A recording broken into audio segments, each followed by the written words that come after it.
कचरा नियोजन किंवा व्यवस्थापन ही माझी जबाबदारी आहे का? की ती पालिकेची जबाबदारी आहे किंवा ती जो साफ-सफाई करणारा कर्मचारी आहे त्याची जबाबदारी? ओके. अ, मुळात कचरा व्यवस्थापन हा एक खूप मोठ्या गोष्टीचा भाग आहे, ते म्हणजे स्वच्छता. हं, आणि स्वच्छता ही सगळ्यांचीच जबाबदारी असते. म्हणजे आपण घरात राहतो तर आपलं घर स्वच्छ असलं पाहिजे. आपण ज्या परिसरात राहतो तो परिसर स्वच्छ असला पाहिजे. आपण शहरात राहतो ते शहर पण स्वच्छ असलं पाहिजे. आपण देशात राहतो ते देशही स्वच्छ असला पाहिजे. आणि त्यामुळे स्वच्छता ही तशी बघितली तर सगळ्यांना हवी असते. त्यामुळे स्वच्छता ही कोणत्या एका व्यक्तीची जबाबदारी नाहीये. आणि बऱ्याचदा असं म्हणजे हं, मी तरी पाहिलंय लोकांना म्हणताना, की अ, आम्ही तर टॅक्स भरतो, मग आम्ही कशाला स्वच्छता ठेवू? हं, ओके. तर हं, तुम्ही जो टॅक्स भरताय, तो तुम्ही केलेल्या कचऱ्याचं पुढचं प्रोसेसिंग करण्यासाठीचा खर्चासाठीचा आहे. हं, ओके. तर तो ह्याचा अर्थ हा नाही की तुम्ही कचरा करतच बसाल. तसं तर तुम्ही टॅक्स भरलाय त्याच्यातनं हॉस्पिटल्स पण आलेत, पण म्हणून रोज हं. जाऊन स्वतःचा अपघात नाही कोण करून घेत. ओके. तर बरोबर. थोडा आपण जरा विचार करूया, की हं, टॅक्स भरलाय तर ह्याचा अर्थ की त्याचा उपयोग पुढच्या गोष्टींसाठी करायचा आहे. नॉट की ते भरलाय तर मग बेसिकपासूनच आपण हं. बरोबर. करायला पाहिजे. मग आता समज आपण ठरवलं की आपल्या हं, घरच्या घरात आपण आपल्या कचऱ्याचं नियोजन करूया. हं, मग सुरुवात कुठून करायची?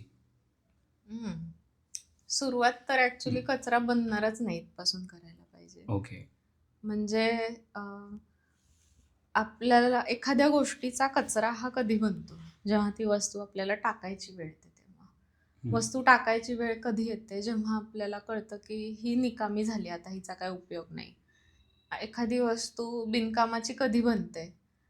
जेव्हा तिची क्वालिटी डिग्रेड झालेली असते किंवा आपल्याला तिच्यात काही उपयोग दिसत नसतो तेव्हा. हं, तर ह्या 2 वेगळ्या गोष्टी झाल्या. त्यामुळे जर तुम्ही जर मुळातच चांगल्या क्वालिटीची वस्तू जर आपण घरामध्ये आणली, हं. तर ती टाकण्याची गरजच पडणार नाही. म्हणजे लवकर टाकण्याची गरज पडणार नाही. आणि दुसरी गोष्ट म्हणजे ते बाय वन गेट वन आणि बाय थ्री हं, गेट हं, फोर वगैरे हे जे आपण करत असतो, हं. त्याच्यामध्ये जर मुळातच जेवढं लागणार आहे तेवढंच घरात आणलं, ओके. तर हां. टाकायचा कचरा नंतर हा आपोआपच कमी होणार असतो. त्यामुळे सुरुवात ही शॉपिंगपासून होत असते. हं. पैसे वाचवा तिथे. पैसे हां, वाचवा, वस्तू वाचवा, हां. संसाधन वाचवा, सगळंच म्हणजे. हं. सो पहिली पायरी ही कचरा व्यवस्थापन ही खूपच नंतर येतं. म्हणजे ओके. मुळात एखाद्या वस्तूचा कचरा हा खूपच नंतर बनतो.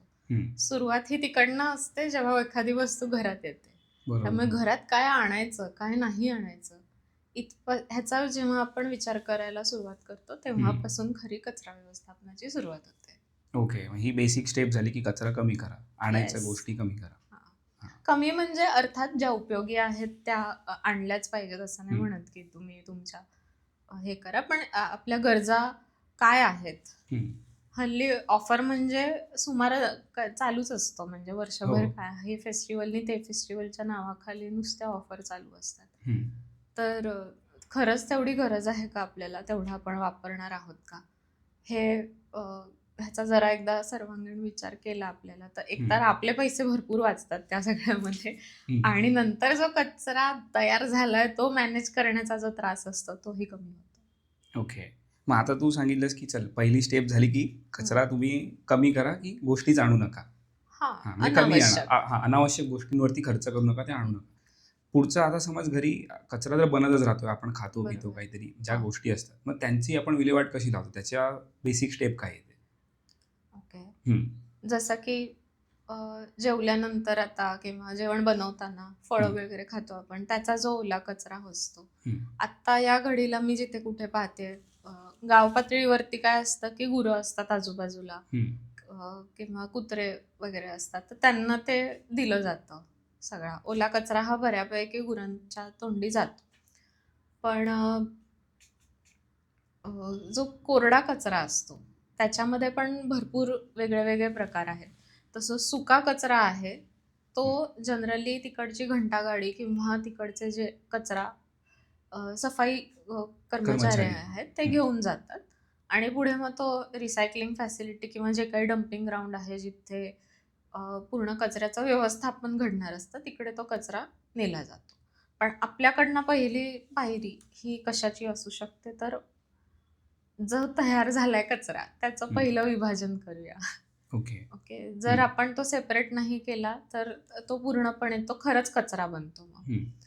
आणि मग त्याच्यावरती काहीच पूर्ण प्रक्रिया करणं अवघड होऊन जातं. हं. सो कचऱ्यात आपल्या घरातून एकदा कचरा बाहेर पडला, की त्याच्यावरती प्रक्रिया जर आपल्याला वाटत असेल व्हावी काहीतरी हं. पुढे जाऊन, असाच तो कुठेतरी जाऊन पडू नये असं जर आपल्याला वाटत असेल, तर पहिली गोष्ट आहे ते म्हणजे कचऱ्याचं विभाजन. ते विभाजन आपण जेव्हा करू, तेव्हा कुठे त्या कचऱ्यावरती काहीतरी पुढच्या प्रक्रिया होऊ शकतात. ओके. म्हणजे बेसिक की ओला कचरा आणि सुका कचरा वेगळा करा. मे बी नॉट ओन्ली हं. दॅट. हं. फक्त ओला कचरा तर ठीक आहे, किचन वेस्ट आपला जो आहे तो हं. तर वेगळा ठेवायचाच आहे. हं. पण सुक्या कचऱ्यामध्ये पण भरपूर कॅटेगरीज आहेत. आणि जसं की आता आपल्याकडे रद्दीवाले, बरोबर. हां. भंगारवाले आहेत.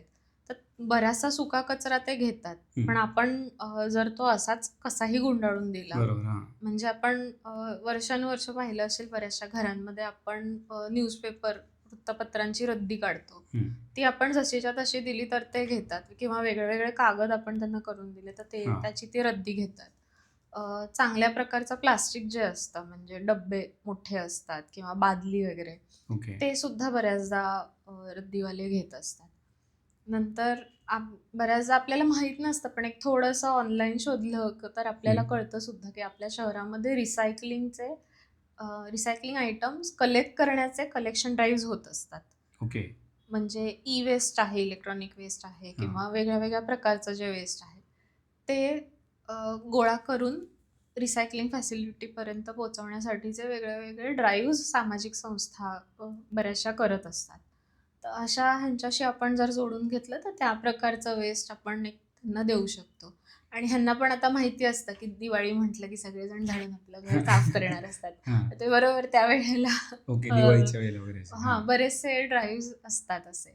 मग एक थोडं आपण तशी नजर ठेवली, तर आपल्या शहरामध्ये ह्या ज्या चांगलं हं. काम करणाऱ्या ज्या संस्था असतात, त्यांना पण आपण अप्रोच करू तुझ्या शकतो. ओळखीत आहेत कोणी इलेक्ट्रॉनिक ई-वेस्ट घेणाऱ्या वगैरे संस्था अशा? आहेत, भरपूर हां. आहेत. मुंबईत भरपूर आहेत. हवं तर ओके. तू आपण एक सांगू शकतेस, मग सेपरेट, आपण लिंक पण देऊ शकतो हां, YouTubeच्या आपण एक खाली. यादीच हां. देऊया, म्हणजे चालेल. हे होईल. कारण बऱ्याच आहेत. हां. अ, फक्त कसं असतं, रिसायकलिंग करणारी संस्था ही हं. म्हणजे ती कंपनीच असते. Proper okay. तिला रजिस्टर करावं लागतं. कारण जसं की ई-वेस्ट आहे ते तर हजार्डस वेस्ट झालं. हं. कारण त्याच्यामध्ये पारा असतो, मर्क्युरी, लेड असे काहीतरी, म्हणजे कारण ते जर लीच झालं, त्याचा जर ते बाहेर पडलं असंच कुठेतरी आपल्या पाण्यामध्ये गेलं, तर मग त्याने रोगराई पसरू शकते. हां. बरोबर. आजार होऊ शकतात, आपल्याला आजारी पडू शकतो आपण. त्यामुळे मग ते हजार्डस वेस्ट असल्यामुळे त्याचं व्यवस्थित अ, नियोजन, त्याचं व्यवस्थित व्यवस्थापन होणं गरजेचं आहे, आणि ते करण्यासाठी सर्टिफाईड कंपनीज असतात.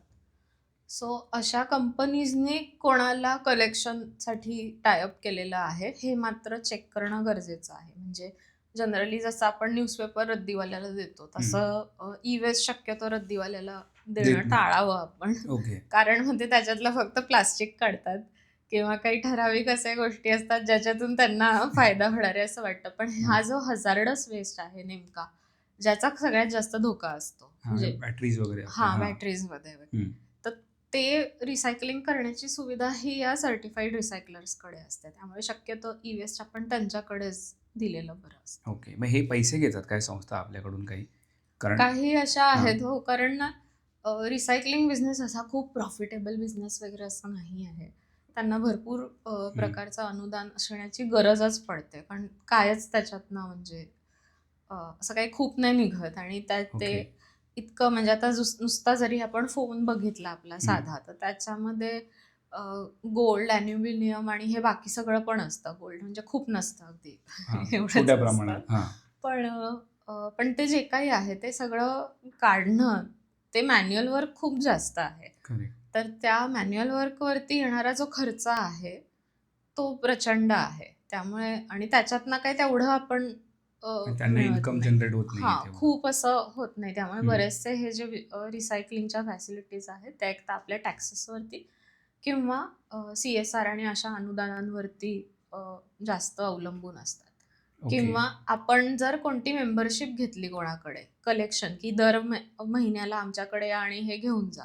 हां. त्याचे आम्ही तुम्हाला एवढे पैसे देऊ. ओके. तर मग अशी त्याचा एक जर पैसा. सिस्टम असेल तर हं. मग ते रेग्युलरली होतं आणि अकाउंटेबिलिटी पण तेवढी येते त्या सगळ्या व्यवहारामध्ये. ओके. मग हे काय सोसायटी मिळून करावं लागतं का आपल्याला? की आणि आता समजा मी एकटाच हां. आहे आणि मी एकटाच कंपनीला बोलतो, की "ये माझं एक काहीतरी चार्जर घेऊन जा."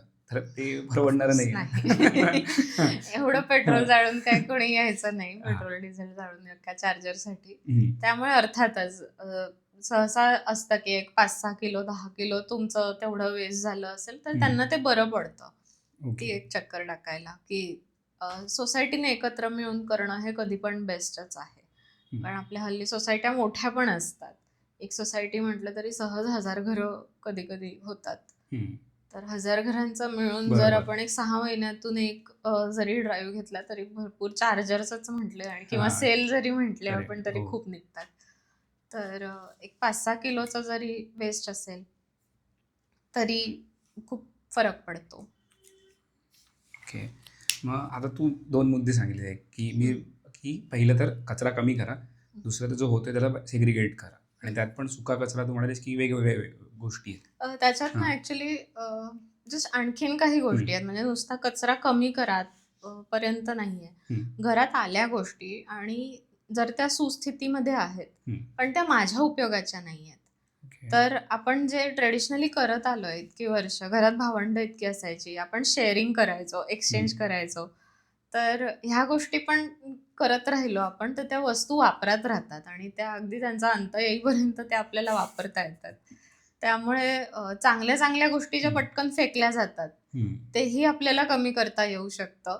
जर आपण अ, भावंडं आता कमी असतील, तर मित्र-मैत्रिणी एवढे असतात आपल्यामध्ये. हं. खूप छोट्या-छोट्या गोष्टी आहेत, ज्या आपण सहज शेअर करू शकतो, एक्सचेंज करू शकतो, शेजाऱ्या-पाजाऱ्यांना देऊ शकतो, लहानांना देऊ शकतो. ज्याला प्रत्येक गरजू व्यक्तीला आपण त्या देऊ शकतो. जसं की उदाहरण? अ, उदाहरण म्हणजे खूप सोपं उदाहरण आहे, हं. की असं असायचं ना, की जे मोठा भाऊ आहे, हं. त्याचे कपडे त्याला होईनसे झाले, की आपण लहानाला द्यायचो. हं. आणि लहान भाऊ वापरायचा भरपूर हां. आणि मग ते खूपच मळलेत आणि झालं आता त्याचं काही होऊ नाही शकत. तर आणखीन एक गोष्ट त्याच्या पुढे जाऊन तो आपण फडका करायचं, की फडका. त्याचं पायपुसणी हां. बनवायचं आपण. पण आता ओके. लहान भाऊ मानला पाहिजे ना, की अरे मोठ्या भावाचा तुम्ही मला देताय शर्ट किंवा टी-शर्ट. एक्झॅक्टली. हां. पण हे हे कल्चर होतं पूर्वी आणि हं. त्याचा पूर्वी काही एवढा वाव नाही व्हायचा. हां. तर आजही जर भावाचे कपडे मी असं नाही म्हणत आहे फाटके कपडे घाला तुम्ही, पण हं. जर चांगला असेल त्याला होत तर नसेल आणि तुम्ही तसं काय. हां, हां. क्वालिटी चांगली आहे आणि त्याला होत हां. नाही. पण बरोबर. आता हे कसं आहे माहिती आहे का, हा तो आता जो वेगळाच इगो आलेला आहे ना, की माझे कपडे हं. मीच माझी स्टाईल मी करेक्ट. ठरवणार. किंवा ते पर्सनल गोष्ट झाली किंवा ही, की हां. तो माणसा-माणसाला जाऊन आपण सांगू शकत नाही, की तुम्ही काय करा, भावाचे हां, कपडे बट घाला. Actually as a generation we have to make it a cool thing. आपल्याला ते कूल बनवायला लागेल. हां, करेक्ट. तोच एक होता, की इट्स लोकांना गोष्टी कूल वाटल्या, की हां. मग लोकं करतात. हां, सो म्हणजे हे पण आहे, की म्हणजे आपण मोठा भाऊ सुद्धा जेव्हा कपडे घेतोय, तेव्हा हं. एकदमच काहीतरी असे अतरंगी घेऊ नको, की लहान भाऊ वापरणार नाही. हं. पण असं पण नाही, की लहान भावाच्या आवडीनेच घ्यावे. ऑफकोर्स बट एक घेताना थोडासा विचार करावा, की हं. आपल्याला उद्या हे शेअर करायची वेळ आली, तर मग हे वापरण्याजोगे राहिले पाहिजे. बरोबर. पण त्याची सुरुवात जसं मी म्हटलं, की शॉपिंगपासून होते. तुम्ही घेतानाच जर लो क्वालिटीचे कपडे घेतले, तर ते तुमच्याच लाईफ हां, सायकलमध्ये करेक्ट. संपणार आहेत. जर तुम्ही चांगल्या क्वालिटीचे घेतले, तर आणखीन लहान भावाला आणि असं नाही, की जे मिळतं ते सगळंच लहान भावाला. हं. अजून पण लोकं असतात त्यांच्याशी पण हां. शेअर करा. अ, असं पण करता येऊ शकतं. बट हे पूर्वी हे कल्चर खूप नॉर्मल होतं. म्हणजे काय म्हणू, ही घरातली गोष्ट खूप नॉर्मल होती. आज आपण बऱ्याच घरांमध्ये जाऊन विचारलं, की मोठ्या भावाचे कपडे लहान भाऊ वापरतो, तर हां, मग त्यात काय? ते हं. अजूनही आहे. पण ते हल्ली-हल्ली शहरांमध्ये फार वाढलेलं तिकडे दिसतं. मग तेव्हा कदाचित असेल ना, रिसोर्स कमी असतील किंवा काय पूर्वीच्या काळी. लोकांची हो, परिस्थिती किंवा स्टँडर्ड ऑफ लिव्हिंग तेवढं नव्हतं, जेवढं आता आहे. दॅट मग इज अल्सो हां. देअर. पण असं म्हणजे कायच तुमचा मोठा भाऊ वेगळं वापरतोय, जे तुम्ही वापरूच नाही शकत. हं. हे पण आहे. सो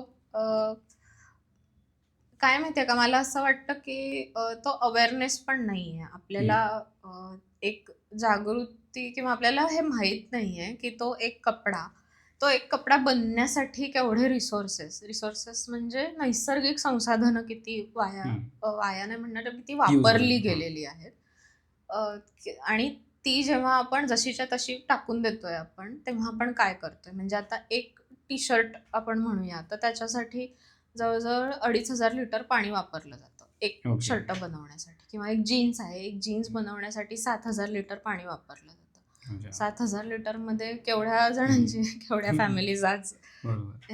हे होऊ शकतात. हम्म. सो जस्ट इमॅजिन लाईक घरी जाऊन एकदा स्वतःचं आपलं कपाट उघडून बघा आणि एका जीन्सला जर 7,000 लिटर पाणी लागतंय, तर इमॅजिन करा की त्या प्रत्येक कपड्यासाठी किती पाणी वापरलेलं आहे, किती पाणी आपण आपल्या कपाटामध्ये ठेवलेलं आहे.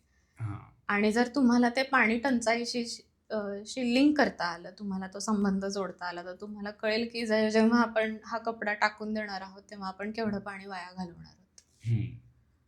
बरोबर. म्हणजे तुमच्याकडे पैसे आहेत म्हणून लगेच डिस्कार्ड करू नका गोष्टी. या ओके, हा. हां.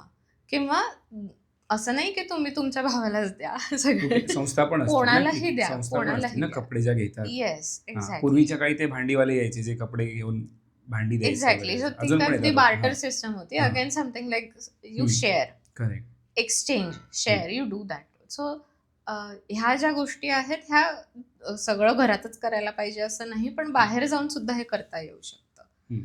पण इट्स जस्ट लगेच त्याचा कचरा म्हणून त्याच्याकडे बघण्याची गरज नाही आपल्याला. Right. सो हा जेव्हा दृष्टिकोन बदलेला आपल्याला, तेव्हा आपल्याला दिसेल की अरे घरातल्या बऱ्याचशा गोष्टी ज्या मी वापरत नाही, त्या मी वापरत नसेल तरी सुद्धा त्या कचरा नाही आहेत. हा, करेक्ट. राईट. ते पूर्वी तू म्हणालीस तसं ते पाय पुसणं म्हणून वापरायचे, मग तो फडका म्हणून वापरायचे, मग चिंदी व्हायची त्या गोष्टीची. Yes. मग ते फक्त सायकल पुसायला वापरायचे. So, बरोबर. पण दुसरा ऑप्शन तू म्हणालीस तू की आपण डोनेट करू शकतो कोणाला. हां, केवढ्या तरी संस्था असतात. राईट. मग ओल्या कचऱ्याला घरच्या घरी काही करता येऊ शकतं का आपलं नियोजन? नक्कीच करता येऊ शकतं. मी पण आता मी घरी कंपोस्ट करते. ओके. मी आता करतच नाही, कारण मी बऱ्याच प्रवासात दौऱ्यांवरती असते. सो आता घरचे शिकलेत. माझा नवरा ओके. स्वतः पूर्ण कंपोस्टिंग करतो म्हणजे त्याचे दिवसाचे खूप तास जातात असं अजिबात नाहीये. 2 आठवड्यातनं एक महिन्यातून 3-4 वेळा असे 2-3 वेळा फार तर फार काही दिवस जातात, जेव्हा तुम्हाला ॲक्च्युली कंपोस्ट सगळं ॲडजस्ट करावं लागतं, चाळावं लागतं किंवा ओके. मॅनेज करावं, बघायला लागतं की खूप ओलं झालंय का, खूप हम्म. ड्राय झालंय का, व्यवस्थित चाललंय का वगैरे असं. काय काय करायला लागतं, प्रोसेस काय असते? आणि त्याच्यासाठी प्रोसेस अतिशय सोपी आहे, खूप काही नाही आहे. आपण एक मुळात समजून घेऊया की निसर्गामध्ये काय होतं, निसर्गामध्ये कंपोस्ट नॅचरली कसं तयार होतं.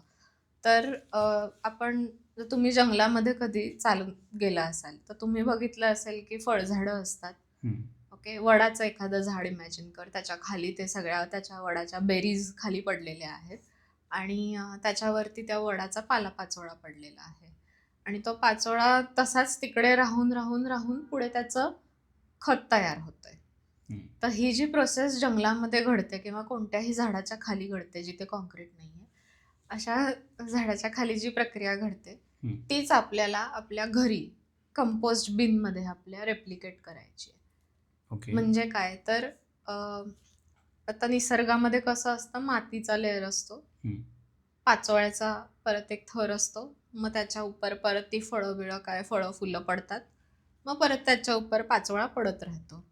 तर मग आपण एका अर्थी बघितलं तर ते थोडं सँडविच सारखं बनतं. सँडविचमध्ये कसं असतं आपलं की खालचा ब्रेड जो असतो तो ड्राय असतो, वरचा ब्रेड ड्राय असतो आणि सगळं सारण आपण त्याचं मधले टाकतो चटणी बिटणीपासून. तर जेव्हा ते प्रॉपर असं सँडविच बनतं तेव्हा ती कंपोस्टिंगची प्रक्रिया सुरू होते. ओके. खाली सुका कचरा, मध्ये ओला कचरा आणि परत सुका कचरा. येस. आणि सँडविच बनवताना कसं आपण चटणी जास्त पातळ नाही झाली पाहिजे, नाही तर तो ब्रेड सॉगी होतो. ओके, अशा जी काळजी घेतो आपण तीच आपल्याला कंपोस्ट बनवताना घ्यायची आहे. ओके, जास्त पाणी झालं तर ते खूपच लीच व्हायला लागतं, मग त्याला वास येतो. आणि जर किंवा सॉगी होतं, जसं सँडविच होतं आपलं तसं. आणि खूपच ड्राय झालं तर मग ते अगदी खावत नाही सँडविच आपल्याला. तसं हे कंपोस्टचं पण आहे की खूपच ड्राय झालं तर काही होतच नाही त्याच्यामध्ये. ओके. जी कंपोस्टिंगची प्रक्रिया होण्यासाठी जेवढा दमटपणा तिथे असला पाहिजे, जेवढी आर्द्रता तिकडे असली पाहिजे, ती जर तिकडे नसेल, तेवढं मॉइश्चर तिथे नसेल तर काहीच होत नाही मग तिकडे. ओके. मग ते वेस्ट गेला तो कचरा? वेस्ट नाही गेला, जस्ट थोडा ओला करायला पाहिजे आणि मग वेस्ट काहीच नसतं. ऑलरेडी वेस्ट ते आहे.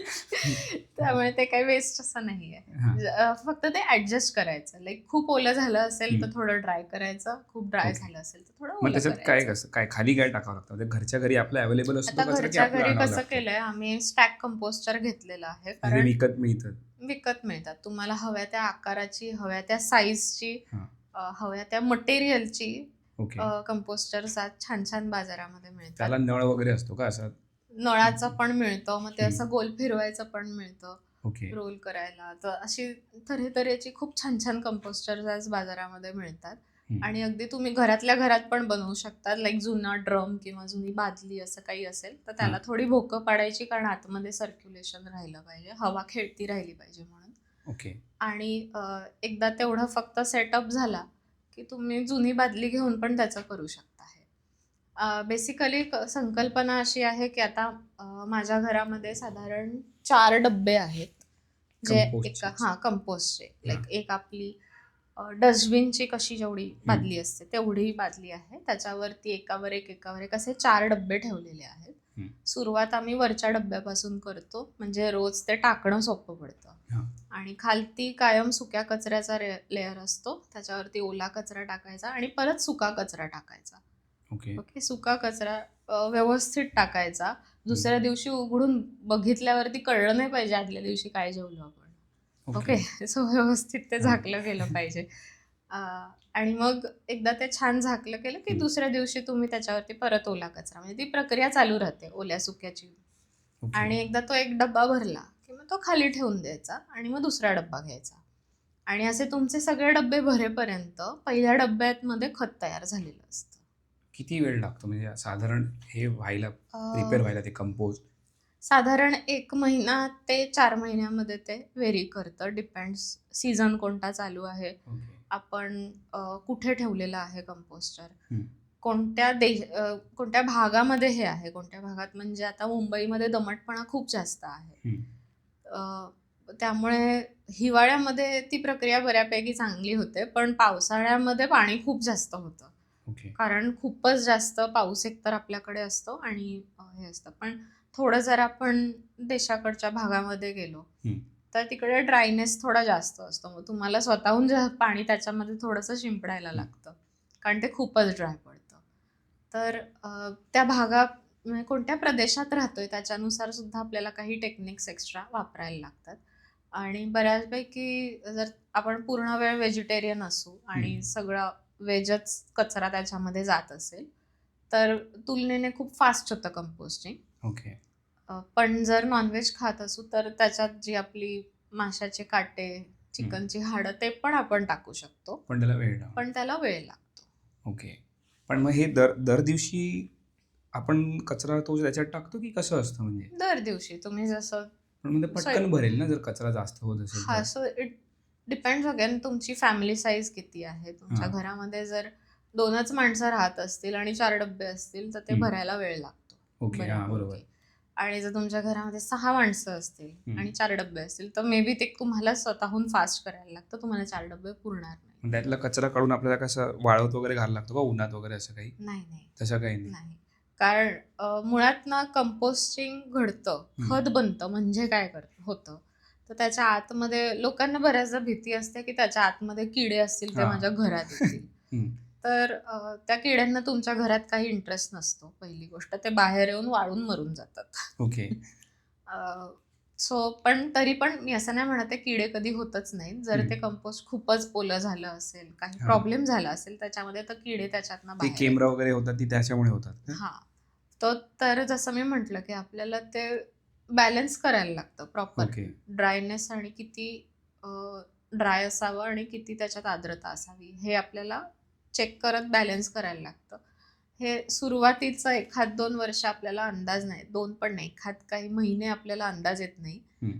पण जसं-जसं आपण चुका करतो तसं-तसं आपण शिकत जातो. Okay. Okay, so it's okay. मग चुकलो तर तो मग कचरा आपल्या साफसफाईवाल्या दादाला देऊन टाकू शकतो. No, you can fix it. तुम्हाला तो कोणालाच द्यायची गरज नाही. ओके. मग सो तूच. तो जसं मी म्हटलं, की तो ओला झाला असेल तर हां. तुम्हाला त्याच्यात ड्राय वेस्ट फक्त ॲड करायचा आहे. तरी हो. पण ते इट इज इनफ.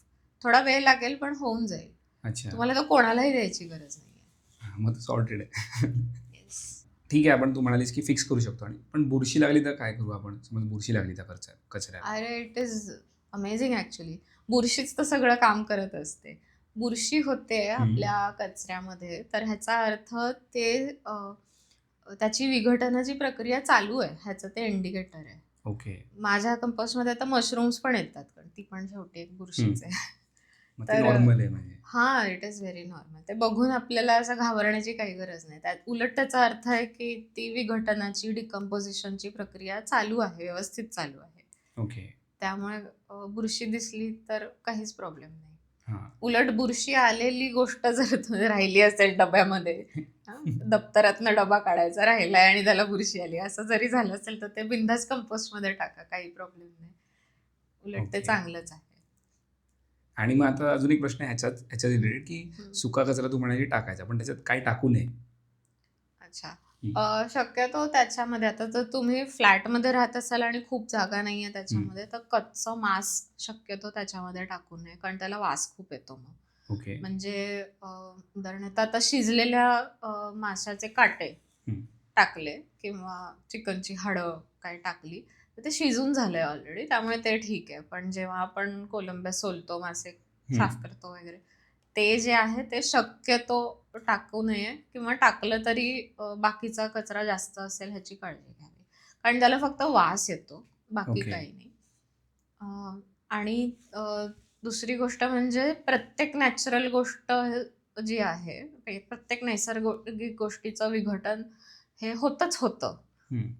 होतं ॲक्च्युली सगळ्याच गोष्टींचं होतं, पण एखादी गोष्ट जशी की नारळाची करवंटी, ती इतकी स्ट्रॉंग असते की तिचं पूर्ण विघटन व्हायला 8 वर्ष लागतात. आहे. So okay. ते कितीही नॅचरल मटेरियल असलं तरी आपण ते कंपोस्टमध्ये नाही टाकू शकत. ओके. ओके. आणि कंपोस्टमध्ये टाकताना थोडंसं एक आपल्याला आणखीन काही गोष्टींचं भान ठेवणं गरजेचं आहे, की ज्या गोष्टी नॅचरल दिसतात पण त्या बऱ्याचदा नसतात, जसं की अशा गोष्टींची थोडी काळजी घेणं गरजेचं आहे. जसं की टी बॅग्स असतात, तर आपल्याला वाटतं की ती बॅग कॉटनची आहे, पण तसं नाही आहे, ते सिंथेटिक मटेरियलची बनलेली असते. त्यामुळे ओके. जर टी बॅगच्या आतमध्ये जी चहा पावडर आहे ती आपण कंपोस्टमध्ये टाकू शकतो, ओके. पण टी बॅग ती नाही बॅग टाकू नाही शकत. टाकू शकत. ओके. तर अशा काही गोष्टींची काळजी घेणं गरजेचं आहे. आणि मग आपल्याला पानं वगैरे टाकायला लागतात का सुका कचऱ्यासाठी? हां. तसं. सो 2-3 गोष्टी आहेत. एक तर म्हणजे आपल्या घरी जर नारळ रेग्युलरली वापरला जात असेल, तर त्याची शेंड्या ज्या असतात, नारळाची करवंटी आपण नाही टाकू शकत, पण त्याच्या ज्या शेंड्या असतात, त्या शेंड्या बाजूला काढून ठेवायच्या आणि मग तोच सुका कचरा म्हणून वापरू शकतो आपण. ओके. पानगळीच्या सीझन असं बऱ्याच ठिकाणी करतात माहितीये का, म्हणजे पानगळीचा जो आता सीझन असतो, तेव्हा लोक गोणीच्या गोणी पानं भरून ठेवतात आणि मग पावसाळ्यामध्ये तो सुका कचरा त्यांना मिळून जातो. ओके. असं एक आहे. किंवा हल्ली आता सगळीकडे कोकोपीट मिळायला लागलेलं आहे लोक कोकोपीट गार्डनिंगसाठी. कोकोपीट म्हणजे कोकोनटचं जे हस्क असतं, म्हणजे नारळाची शेंडी बेसिकली, त्याच्यापासून ते बारीक बारीक बारीक असं मातीसारखं दिसेल असं खूप हे करतात, बारीक करतात, ते कंप्रेस करतात छान असं, आणि ते कोकोपीट त्याला म्हणतात, ते विकलं जातं. ओके. तर ते पण सुका कचरा म्हणून आपण वापरू शकतो. येस.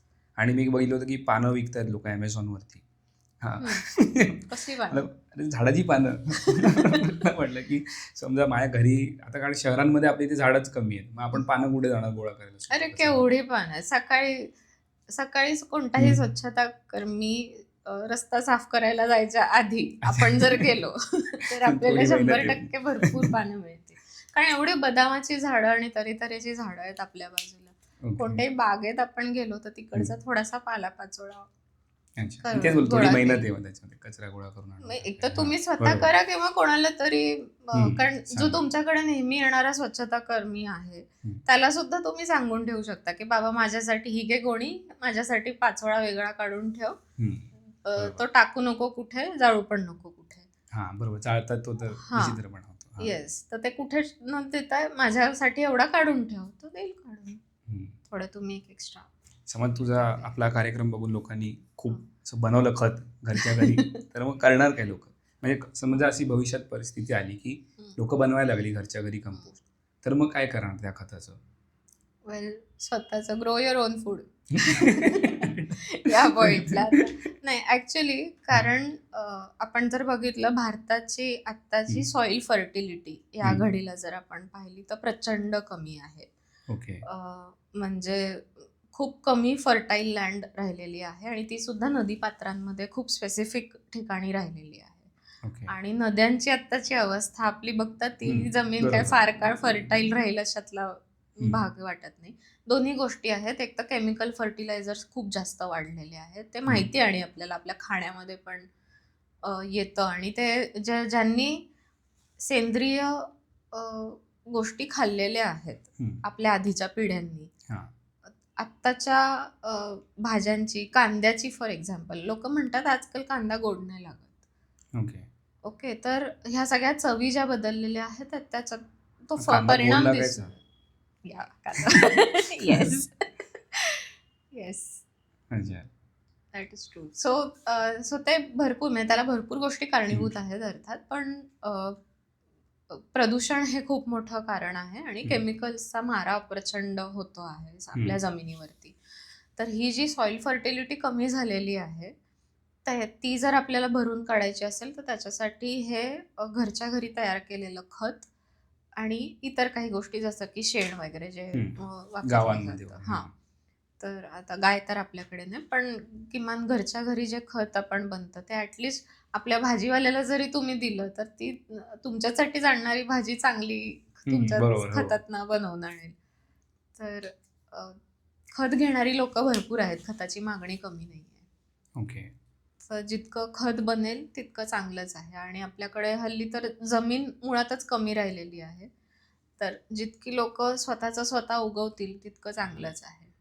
म्हणजे खूप अगदी असं नाही म्हणते की खूपच करा, पण किमान मिरची कोथिंबीर घरच्या घरी आपण करू शकतो. 2-3 छोट्याशा वेली काहीतरी 2-3 करू शकतो, ज्यांना शक्य आहे त्यांना. हा, बरोबर. सगळेच करू शकत नाही, कारण छोट्याशा जागेमध्ये काय काय करणार तुम्ही. या 2 गोष्टी मला विचारायच्या राहिल्या, जे काय टाकू नये मध्ये. तर असं म्हणतात की लिंबू टाकू नये त्याच्यात, आणि दुसरं म्हणजे मी विचारत होतो सुका कचऱ्यासाठी काय करायचं. तू म्हणाली पानं आणा, जाऊन पानं घेऊन या. पण समजा एखाद्याला वेळ नसेल पानं आणायला आणि मग त्याने घरच्या घरी आपला कागद डिकम्पोज होतोय म्हणून त्याने न्यूजपेपर टाकला, तर ते चालेल का? शक्यतो कागद टाळावा. थोड्याशा प्रमाणात ठीक आहे कदाचित, पण त्याच्यावरती परत शाई असते. ओके. आणि जे आपण खत बनवणार आहोत ते खत झाडांना देणार आहोत, त्यामुळे जे आपण तिकडे टाकतोय ते आपण खाणार आहोत हे आपल्या डोक्यात असू दे कायम. त्यामुळे शक्यतो कोणत्याही प्रकारचं केमिकल त्याच्यामध्ये जाणार नाही, ह्याची आपण काळजी घेतलेली बरी. त्यामुळे शक्यतो पेपर टाकू नये. काहीच न लिहिलेला पेपर जर असेल आपल्याकडे, म्हणजे कोरा पेपर, ओळी पण नाही आहेत त्याच्यावरती असा, किंवा कार्डबोर्ड असतो एकदम कोरा, एवढे बॉक्सेस येतात हल्ली पार्सलमध्ये, पण त्याच्यावरती जर काही लिहिलं नसेल, शाई नसेल किंवा शाई नसलेला भाग असेल, तो टाकायला हरकत नाही. ओके. आणि लिंबूचं तू म्हणालास तर तसं काही हरकत नाही, लिंबू टाकू शकतो. खूप प्रमाणात झालं तर थोडं तिकडचे बॅलन्स बदलतो सगळं, तिकडची इकोसिस्टमच चेंज होते. तर पण अगदी म्हणजे एवढं लिंबू, अनलेस तुमचा लिंबूचा स्टॉल असल्याशिवाय आपण कोणी तेवढं लिंबू टाकत नसतो. सो थोड्या प्रमाणातलं लिंबू चालतं. ओके. आता तू म्हणालीस बा आता की झाडं आपण घरच्या घरी लावू शकतो, खत बनले तर झाडं लावा. पण मी तुझा मागे एकदा एक व्हिडिओ बघितलेला, तर तू म्हणालीस की टाकाऊपासून टिकाऊवरती भर द्या. तर त्यात एक मुद्दा आला की आपण बाटल्यांमध्ये झाडं लावू शकतो, रोपं वगैरे. पण मग ते जे रोप उगतं त्याच्यामध्ये मायक्रो प्लास्टिकचा कंटेंट होतो का? हो, चांगलाच होतो. तर मी तरी अजिबात सजेस्ट करत नाही की ज्या सिंगल यूज प्लास्टिक जे असतं, म्हणजे प्लास्टिकच्या आपल्या पाण्याच्या बाटल्या, त्या लोक ते 5 मिनिट क्राफ्ट वगैरे हल्ली खूप येतं. म्हणजे आता आपण जर अपसायकलिंगचे व्हिडिओ जर एकदा शोधायला गेलो तर आपल्याला हे असं भरपूर काय काय दिसतं, ज्याच्यातून रादर कचरा जास्त होतो.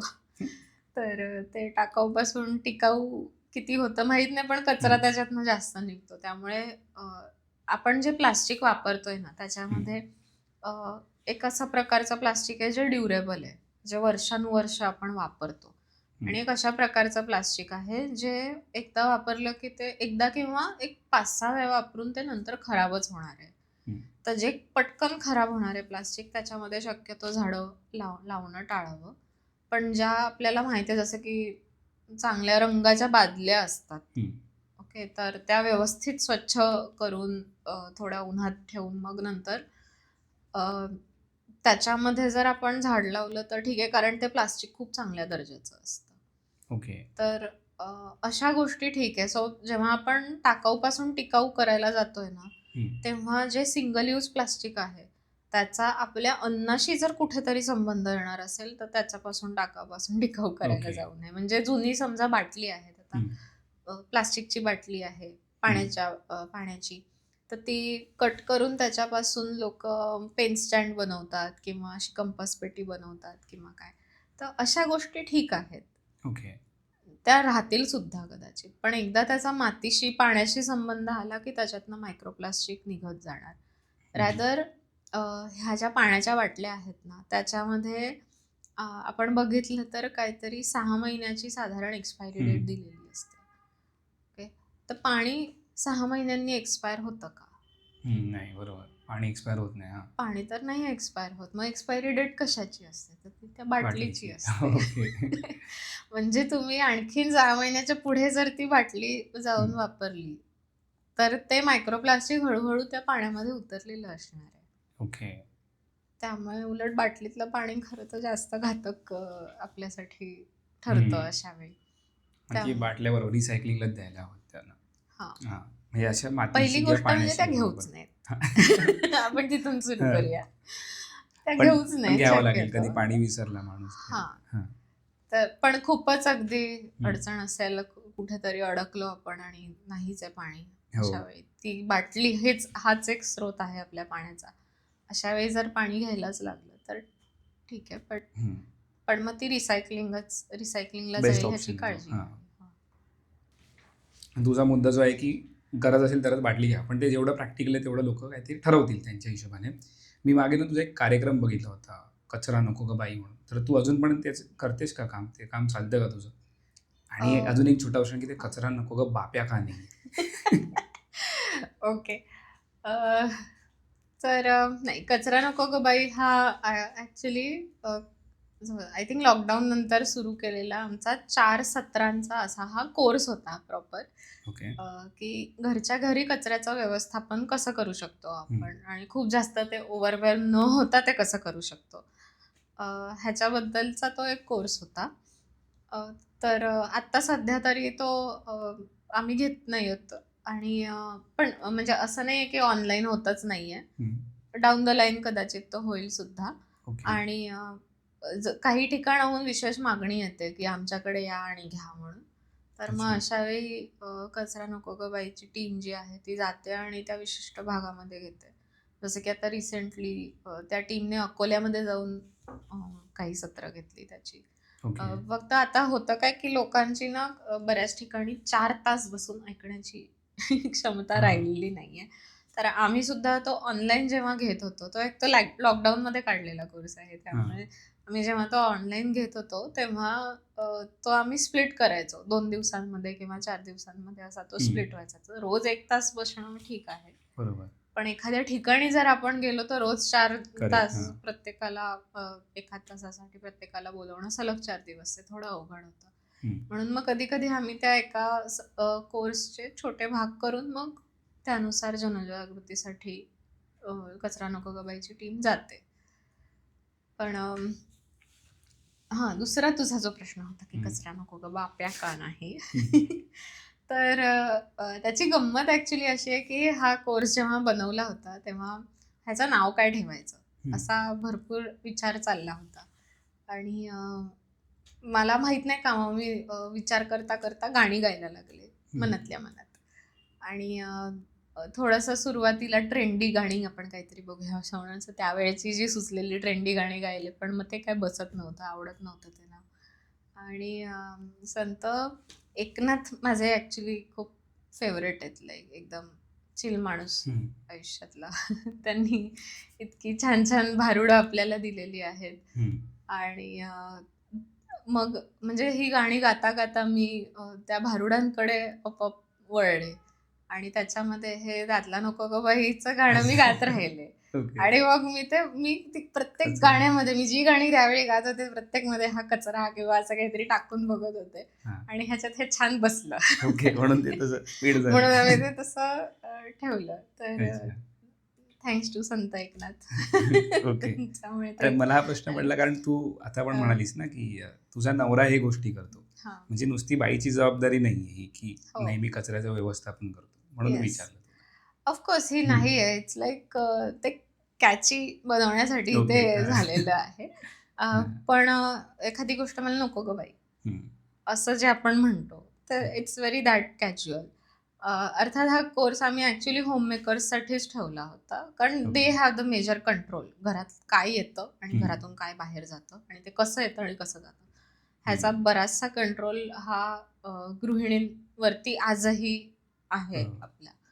त्यामुळे तो विचार करून आम्ही केला होता. पण असं नाहीये की कोणत्या पुरुषाला आम्ही सांगितलं येऊ नको इकडे. ओके. रॅदर असं खूपदा झालं, की हं. पुरुषांनी कोर्स अटेंड केले आणि मला हे माझ्या बायकोला सांगायचंय, पण ती माझं ऐकणार नाहीये.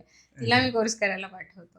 तर ते असं पण ओके. उलटा पण प्रवास तर झालेला आहे. त्यामुळे हं. ते नाव आहे फक्त, पण अर्थात अच्छा. सगळ्यांचंच स्वागत. सही आहे. समजा मला हा व्हिडिओ बघून पटलं, की आपली चर्चा बघून पटलं, की यार हे बरोबर आहे, हे करायला पाहिजे. पण आता तू म्हणालीस, की सगळ्या कुटुंबाची जबाबदारी आहे. हं. तर मग बाकी व्यक्तींना आपण कसं पटवून देऊ शकतो, की सगळ्यांनी मिळून हे करायला हवं? ओके. हं. सो ह्याच्यात 2 गोष्टी आहेत. पहिली गोष्ट म्हणजे जेवढं आपल्याला पटलंय, जेवढं आपल्याला कळलंय आणि जेवढं आपल्याला वाटतं आपल्याला झेपतंय, हं. तिथपासून पहिले आपण पर्सनली सुरुवात करायची. ओके. ओके. उदाहरणार्थ, जर उद्यापासून तुला कंपोस्टिंग सुरू करायचं आहे, तर ते सुरुवातीला कदाचित ओव्हरवेल्मिंग वाटू शकतं, की "अरे बापरे! मी हे केलं कसं?" आणि खूपदा सुरुवातीला प्रचंड चुका होतात आपल्या. ओके. खूपच ओलं होतं किंवा काहीतरी घोळ घालतोच आपण. हां. But then you have YouTube very handy. हं. तुम्ही जस्ट YouTubeवरती जा, बघा की काय चुकलंय तुमचं. आता तर ChatGPT तुम्हाला अगदी सविस्तर उत्तर पण देतं, हं. पर्सनलाइज उत्तर देतं. बरोबर. सो एवढे टूल्स आजूबाजूला आहेत आपल्या, हं. ते वापरायचे आणि जिथे चुकतोय आपण तिथे ट्रायल अँड एररमधनं आपण अल्टिमेटली ते करत जायचं. ओके. घरच्यांचं ना एक आहे म्हणजे हे सगळीकडेच लक्षात पाहिलंय मी. They wait for you to fail. Okay. Okay. हां. ते बघत राहतात मजा, की हां. ही हां, चल ही करायला घेतेय. हं. बघू कुठवर होतंय. हां. काहीतरी डोक्यात खूळ आणलंय आज हं. आणि करायला चाललीये. करतेय. बघू कुठवर होतंय. हं. ओके. बट ते काही बोलणार नाहीत कदाचित किंवा अनलेस त्यांना काहीतरी त्रास झाला त्याचा, तर ते बोलतील सुद्धा. हं. तर हे होत राहतं प्रत्येक घरामध्ये ऑलमोस्ट हे होतं. बट देन आपली जबाबदारी आहे, की कितीही फेलियर्स येत राहिले तरी अल्टिमेटली त्याचं एरर एलिमिनेट करत, करत आपण कधीतरी ती प्रक्रिया व्यवस्थित लाईनवरती आणण्याचा आपण प्रयत्न करू शकतो आणि येते सुद्धा ती.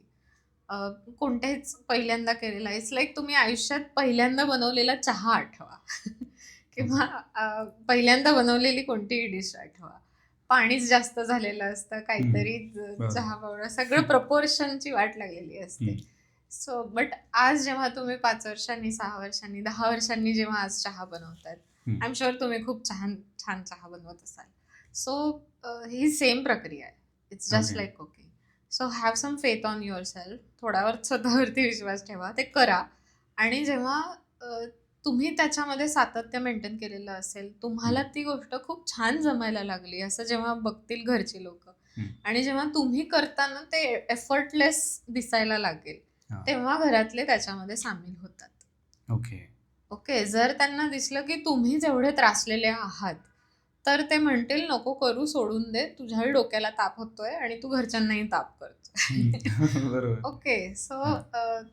जे काही आहे तुम्ही सुरुवात करताय, स्वतःपासून सुरुवात करा आणि मेक शुअर तुम्हाला स्वतःला ते झेपतंय. तुम्ही स्वतः ते ट्राय केलेलं आहे. तुम्हाला हं. जमतंय ते. त्या लेव्हलला जेव्हा आपण पोहोचतो, तेव्हा आपल्याला दुसऱ्याला समजावणं आणि त्याला इन्व्हॉल्व करणं सोपं होऊन जातं. ओके. ओके. सो ह्या प्रक्रियेपर्यंत यायला किंवा ही प्रक्रिया पूर्ण व्हायला आपण आता जसं की मी घरातून बाहेर असेन तर घरात कोणीतरी आहे जे कंपोस्टिंग चालू ठेवतं माझं. हं. तर ते त्या प्रक्रियेपर्यंत यायला थोडा वेळ लागतो. Depends okay. घरातल्यांना किती ऑलरेडी त्याच्याबद्दल माहिती आहे, किती जागरूकता आहे, किती इंटरेस्ट आहे आणि किती ते एफर्टलेस त्यांच्यासाठी आहे. ह्या सगळ्या गोष्टींवरनं त्यांची इन्व्हॉल्वमेंट किती लवकर होईल हे ठरतं. पण अल्टिमेटली होतात. पण always we have to be patient, की ते लगेच नाही येणार आहेत. ओके. कदाचित. असं नाहीये की कोणत्याच घरात ते येत नाही. पण शक्यतो ते पटकन येत नाहीत. बिकॉज इट्स लाईक हा पहिले तुमचा एक्सपेरिमेंट असतो. तो आपण तो पहिले स्वतः करायचा असतो. ओके. आणि मग आपण त्यांना त्याच्यामध्ये इन्व्हॉल्व करू शकतो. आणि दुसरी गोष्ट ही एक अशी आहे, ती म्हणजे एक समाज म्हणून आपण आज आपण हे एकदम हंबली अग्री करूया, की अ, आज आपण भरपूर विभाजन आहे आपल्याकडे आज जातीनिहाय आणि इवन जेंडरनुसार. ओके. आपण कचरा व्यवस्थापन ही जी गोष्ट आहे ही स्वच्छतेशी संबंधित आहे. जसं आपण आधीच बोललो. स्वच्छता राखणं हे मुळातच इतकी वर्ष एका स्पेसिफिक जेंडरचं काम म्हणून पाहिलं गेलेलं आहे. आजही भारतामध्ये मेजॉरिटी पुरुष जेवण झाल्यावर स्वतःचं ताट सुद्धा धुवत नाहीत. ओके. स्वतःचं ताट न धुणाऱ्या माणसाला कचरा व्यवस्थापनापर्यंत न्यायचा प्रवास हा केवढा मोठा प्रवास आहे आपल्याला. ओके. बरोबर. तर हा एवढा पल्ला जो काही गाठायचा आहे आपल्याला, त्याची सुरुवात स्वतःचे ताट धुण्यापासून आहे. ओके. त्यामुळे सुरुवात मे बी स्वच्छतेच्या बेसिक गोष्टींपासून जेव्हा आपण करू आणि त्याला कोणतेही जेंडर जोपर्यंत आपण त्याला जोडणार नाही. कारण स्वच्छता ही कोणत्याही एका जेंडरचं काम नाही आहे. स्वच्छता ही खूप जेनेरिक गोष्ट आहे. आणि ते सगळे जेंडर जेव्हा इक्वली करायला लागतील तेव्हा आपोआप ती स्वच्छता झालेली आपल्याला दिसेल. आणि दुसरी गोष्ट, स्वच्छता करणं हे कोणत्याही कास्टचं काम नाही आहे. स्वच्छता ही स्वच्छता आहे जी सगळ्यांनी करायची असते. ही समज, ही भावना आणि हे संस्कार जेव्हा आपण स्वतःमध्ये आणू आणि इतर 4 जणांमध्ये आणण्याचा तो प्रयत्न करू, तेव्हा हे चित्र आपोआप बदलेल. कारण आपण म्हणतो की हे सगळं विभाजन तर बाहेर असतं, फॅमिलीमध्ये नाही आमच्या. But society is the reflection of family. जे फॅमिलीमध्ये घडतंय ना, त्याचंच चित्र, तोच आरसा एक मोठा आरसा केला तर तो शेवटी समाजामध्ये दिसतो. त्यामुळे ज्या चुकीच्या गोष्टी आज समाजामध्ये घडताना दिसतात, त्याची सुरुवात कुटुंबापासून झालेली आहे. ओके. त्यामुळे हे काम माझं नाही, हे संस्कार तुमच्यात येत आहेत कुठनं, हे पहिले ट्रॅक करा. बरोबर. आणि तिकडनं तिथपासून कचरा व्यवस्थापनाची सुरुवात ही लर्निंगपेक्षा अनलर्निंग पासून खूप जवळची आहे. तिकडून पहिलं अनलर्निंग होतं आपलं, की हे काम माझं नाहीये पासून हे काम माझं आहे, ह्याच्यावरूनच पहिली ती सुरुवात होते. आणि मगच आपण तिकडे पुढे जाऊ शकतो. ही तर आता शाळेपासून पण सुरुवात व्हायला हवी ना, की आता तुम्ही डबा धुताय किंवा डब्यातलं खाताय, मग तुम्ही जाऊन डबा धुताय. तर हे तिथून सुरुवात होणारी. कारण आता समज आम्ही गेला एपिसोड होमस्कूलिंग वरती केला होता, तर होमस्कूलिंग मध्ये जर असं असेल की समजा पुरुष घरी धुत नसेल तर तो तेच छान नाही, धुवू नको मला पण. पण मग एक शाळेतून पण एक सुरुवात होऊ शकते या गोष्टीची. डेफिनेटली. ही खूप आधी व्हायला पाहिजे होती. दुर्दैवाने ती नाही झाली, पण आता तर इट्स नॉट लेट. राईट.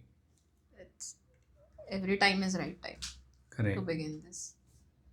एक शाळा काय काय करू शकते या संदर्भात, समज आपल्याला शाळेपासून सुरुवात करायची असेल तर? अच्छा. पहिलं म्हणजे स्वतःची शाळाच कचरामुक्त करायची. ओके. इथूनच आपण सुरुवात करू शकतो. कारण बेसिक आहे रे. म्हणजे आता आपण लहान असताना जे काही आपले प्रोजेक्ट्स किंवा असाइनमेंट्स ज्या आपण बनवल्या, त्याच्यामध्ये आपण किती प्लास्टिक वापरलेलं आणि आत्ताची पोरं जे असाइनमेंट्स बनवतात त्याच्यामध्ये किती प्लास्टिक दिसतं. सो तुम्ही तिथूनच सुरुवात करू शकता बेसिक. आणि मी ॲक्च्युली हे बघितलं, म्हणजे मी जसं म्हणाले आधी की हे खूप जास्त क्लासेस गोष्ट आहे स्वच्छता ही. म्हणजे जिल्हा परिषदेच्या शाळांमध्ये मी पाहिलेलं आहे, गावात बऱ्याच ठिकाणी मुलं स्वतः 1ली ते 4थीची शाळा जरी असली, 1ली ते 7वीच्या शाळा असतात काही, सकाळी येतात. मुलांची पाळी ठरलेली असते की कोण कधी करणार ते, आणि त्या प्रत्येक पाळीनुसार मुलं सगळी शाळा स्वच्छ करतात. ओके. मुलं स्वतः करतात. ओके. हम्म. आणि टर्न बाय टर्न त्यांची रोज शाळा स्वच्छ असते. हम्म. त्यामुळे आपोआप आपण जेव्हा स्वच्छ करायला लागतो तेव्हा दुसऱ्या दिवशी कचरा टाकायचा किती आणि कसा टाकायचा ह्याचा बरोबर अंदाज यायला लागतो आणि हे शालेय वयामध्ये त्यांना कळायला लागतं. हम्म. आज आपण ज्या मोठ्या मोठ्या फॅन्सी शाळा बघतोय तिकडे एवढा स्टाफ असतो क्लिनिंगचा. करेक्ट. हा. ओके. तर ती अकाउंटेबिलिटी त्यांच्यामध्ये येणारच नाहीये हम्म. की हा कचरा मी तयार करते आणि हा उद्या कोणीतरी जाऊन तो साफ करते. अरे साफ म्हणजे ती कचरा काढणारी व्यक्ती नाही, ती सफाई करणारी व्यक्ती आहे. सफाई तर ती करते. बरोबर. ओके. कचरा तर आपण करतोय. तर हा जो सेन्स आहे आणि हा खूप फाउंडेशनल सेन्स आहे. हम्म. ओके. स्वच्छता कशी करावी हे जर शाळेमध्ये तुम्ही शाळेचे वर्गच झाडले नाहीयेत स्वतःहून राईट. तर ते संस्कारच होणार नाही. आणि काय होतं माहितीये का, आमच्या पोरांना शाळा झाडायला लावली. अरे हा, बापरे. मी तेच बोलणार होतो की आता तू बोललीस मोठी शाळा, समजा एखाद्याने लाखभर रुपये फी भरली असेल, हा. तो बोलेल बघा हे फी अरे घेऊन तुम्ही तुम्ही असं लाखभर केलं. फी भरून तुमच्या पोराला कचरा काढता येत नाही, काय शिकवलं तुम्ही शाळेमध्ये. तर मला तर ते खूप फनी वाटतं की तुमच्या पोराला झाडायचं कसं माहिती नाही लाखभर रुपये फी भरून. ही तर किती बेसिक गोष्ट आहे. उद्या घरात कोणी नाहीये, काही नाहीये, तर पोरग कचरा नाही काढणार तुमचा. तर म्हणजे आपण काय व्हॅल्यूज पुढे द्यायला जातोय ह्याच्याबद्दल थोडी जागरूकता आपल्याला असायला पाहिजे. इथपासून तरी सुरुवात झाली पाहिजे. तर कुठेतरी पुढे जाऊन आपण कचऱ्याचं ऍक्च्युली वर्गीकरण आणि मग ते रिसायकलिंग तिथपर्यंत पोहोचा. म्हणजे तो खूपच पुढचा पल्ला वाटतो मला. तुम्ही बेसिक वर्ग झाडायला तयार नाही आहात म्हणजे काय. मुद्दा बरोबर आहे तुझा. आणि हे शाळेपासून वगैरे सुरू करायला पाहिजे आणि तेव्हापासून जर ते संस्कार मुलांच्या अंगी भिनले गेले तर ते मोठेपणी काहीतरी करतील. मागे तुझा एक कार्यक्रम झालेला, मी युट्यूबवरती बघितला, तो स्मार्ट सोलापूरकर म्हणून. तर ते शाळेतल्याच मुलांसाठी होता का तो कार्यक्रम? तो ऍक्च्युली माझी वसुंधरा अंतर्गत आयोजित केलेला उपक्रम होता. त्याच्यामध्ये शाळेची विद्यार्थ्यांची संख्या जास्त होती, पण तो ओपन टू ऑलच होता. अच्छा. त्यात तू ते बायोडिग्रेडेबल सॅनिटरी पॅड्स बद्दल बोलली होतीस, तर मग ते आता येत आहेत बाजारात, काय मग वापरायला हवेत लोकांनी ते की वापरू नयेत? प्रॉब्लेम काय त्याचा? हा, प्रॉब्लेम म्हणजे काय होतं, आता जे प्लास्टिक पासून पूर्णतः प्लास्टिक पासून बनलेले जे सॅनिटरी पॅड्स आहेत ते वापरले जातात 4 तासासाठी मॅक्सिमम. 4 ते 5-6 तास, त्याच्या उपर नाही वापरू नयेत. आणि ते टाकले जातात आणि पुढे राहतात पर्यावरणामध्ये 200 वर्ष. ओके. ते डिकंपोज होत नाही, ते पूर्णतः प्लास्टिक आहे. 200हून जास्त सुद्धा राहतील मे बी. सो ते पुन्हा येतं बायोमेडिकल हजार्डस वेस्ट मध्ये, कारण त्याच्यातनं इन्फेक्शन्स वगैरे पुढे जाऊ शकतात. ओके. तर हे जे सॅनिटरी पॅड्स आहेत हे इन्सिनरेट करावे लागतात. पूर्णतः इन्सिनरेट म्हणजे जाळावेच लागतात. पण म्हणजे पेटवलं आणि जाळलं असं नाही, तर ते इन्सिनरेटर हा एक काय म्हणू एक यंत्र असं बसवायला लागतं ज्याच्यामध्ये ती राख होते आणि तो जो धूर असतो तो धूर सुद्धा तिकडे कंट्रोल राहतो, जेणेकरून ते जे ज्वलन होतंय त्याच्या धुराचा आपल्याला त्रास नाही. तो विद्युत दाहिनी सारखा काय प्रकार? विद्युत दाहिनी सारखंच आहे ते. बरोबर, विद्युत दाहिनीच आहे, आपण त्याला म्हणूया इन्सिनरेटरच आहे तो. तर बरंचसं मेडिकल वेस्ट हे इन्सिनरेट होतं, कारण त्यांचं तुम्ही ते नाही रिसायकलच नाही करू शकत. तर हे इन्सिनरेट करावं लागतं. पण आता आपल्याकडची वेस्ट मॅनेजमेंट सिस्टम आपण जर लक्षात घेतली तर एवढं इन्सिनरेटर पर्यंतचा मी वापरलेला सॅनिटरी पॅड जाऊन कुठे टाकू? तर त्याच्यासाठी एकतर हे इन्सिनरेटर जागोजागी इन्स्टॉल केलेले पाहिजेत, जे आजकाल बऱ्यापैकी एज्युकेशनल इन्स्टिट्यूशन्समध्ये आहेत. म्हणजे कॉलेजेस, विद्यापीठ ही जी आहेत त्यांच्या वॉशरूम्समध्ये, लेडीज वॉशरूममध्ये हे इन्सिनरेटर्स असतात. ओके. सो तिकडे जस्ट तुम्ही तो डस्टबिनमध्ये न टाकता तिकडे तो एक टाकायचा. नंतर हे जे सॅनिटरी पॅड्स बनतात, ओके, ह्याच्यासाठी जे कॉटन वापरलं जातं ते प्रचंड ब्लीच करावं लागतं. कॉटन कापूस जर तुम्ही पाहिला तर तो शुभ्र नसतो कधीच. ओके. पण काळसर असा ग्रेइश येल्लोइश थोडासा असा असतो. तर मात्र तो तेवढा शुभ्र दिसावा त्यामुळे त्याच्यासाठी त्याच्यावरती काही प्रक्रिया केल्या जातात. ओके. ओके, ते डायऑक्सिन्स आणि हे सगळं त्याच्यातनं रिलीज होतात. मग त्याचं एक्सपोजर बाईच्या शरीराच्या एका अतिशय हम्म. सेन्सिटिव्ह अवयवाप्रती झाल्यामुळे त्याच्यातून काही प्रॉब्लेम्स येऊ शकतात. म्हणून ते शक्यतो सिंगल यूज सॅनिटरी पॅड्स आहेत ते जितके टाळू आपण तितके बेटर आहे, ओके. असं गायनॅक सुद्धा बरेच सांगतात. मग आता कचरा व्यवस्थापनाच्या दृष्टीने आपण एक पहिलं बघूया की प्लास्टिकचे जे पॅड्स आहेत ते जसं मी म्हटलं की एकदा ते इन्सिनरेट करावे लागतात, ते नाही केले तर ते डम्पिंग ग्राउंडवर खरंय. जातात, तसेच पडून राहतात आणि मग त्याचं जे हम्म. व्हायचं ते होतं. डम्पिंग ग्राउंडवरती जर आपण पाहिलं तर गुरं वगैरे तिकडे चरायला जातात. हम्म. त्यांना हे सगळे जे वास असतात एक तर सगळे मिक्स झालेले असतात, ते गुरांच्या पोटामध्ये ह्या गोष्टी सगळ्या जातात. हे एक होतं. आणि 200 वर्ष म्हणजे 6 तास वापरलेला पॅड 200 वर्ष कशाला टिकावा, तेवढा तर माणूस पण नाही टिकत. तर मग कशाला हे करावं. म्हणून मग चला माणसाच्याच हयातीमध्ये तो पॅड नष्ट झाला पाहिजे ह्या विचाराने हे बायोडिग्रेडेबल पॅड झाले. ओके. तर बायोडिग्रेडेबल म्हणजे काय त्याच्यामध्ये, तर हे एक कॉटनचा लेअर असतो आतमध्ये आणि वरती म्हणजे, आणि जे स्टार्च असतं म्हणजे शुगर केनचं स्टार्च आहे, पोटॅटो आहे, सोयाबीन आहे, ह्या सगळ्यांच्या स्टार्चपासून हे लीक प्रूफ लेअर त्याचा बनवला जातो. ओके. ओके, तर मात्र बायोडिग्रेडेबल म्हटलं की लगेच ते कंपोस्टमध्ये आपण टाकू शकत नाही. ओके. अच्छा. ओके. जसं आपण म्हटलं की प्रत्येक नॅचरल गोष्ट किंवा बायोडिग्रेडेबल गोष्ट तिकडे जात नाही. तर ते जे काही मटेरियल त्याच्यामध्ये वापरलं जातं ते प्रचंड प्रोसेस केलेलं असतं, त्याचे बॉन्ड्स खूप स्ट्रॉंग असतात. त्यामुळे त्याचं ते म्हणतात की कंपोस्ट होऊ शकतं 6 महिन्यात आणि 1 वर्षात वगैरे. मी तरी पाहिलं नाही अजून कधी तसं झालेलं. मी आणि आम्ही कोर्स घ्यायचो तेव्हा पण आम्ही सांगायचो की तुम्ही हवं तर कंपोस्टची वेगळी बॅच एक बनवा आणि त्याच्यामध्ये तुम्ही स्वतः ते टाकून बघा की किती वेळ लागतो. 2-2 वर्ष 3-3 वर्ष लोकांचे ते कंपोस्ट झालेले नाही. ओके. नाही.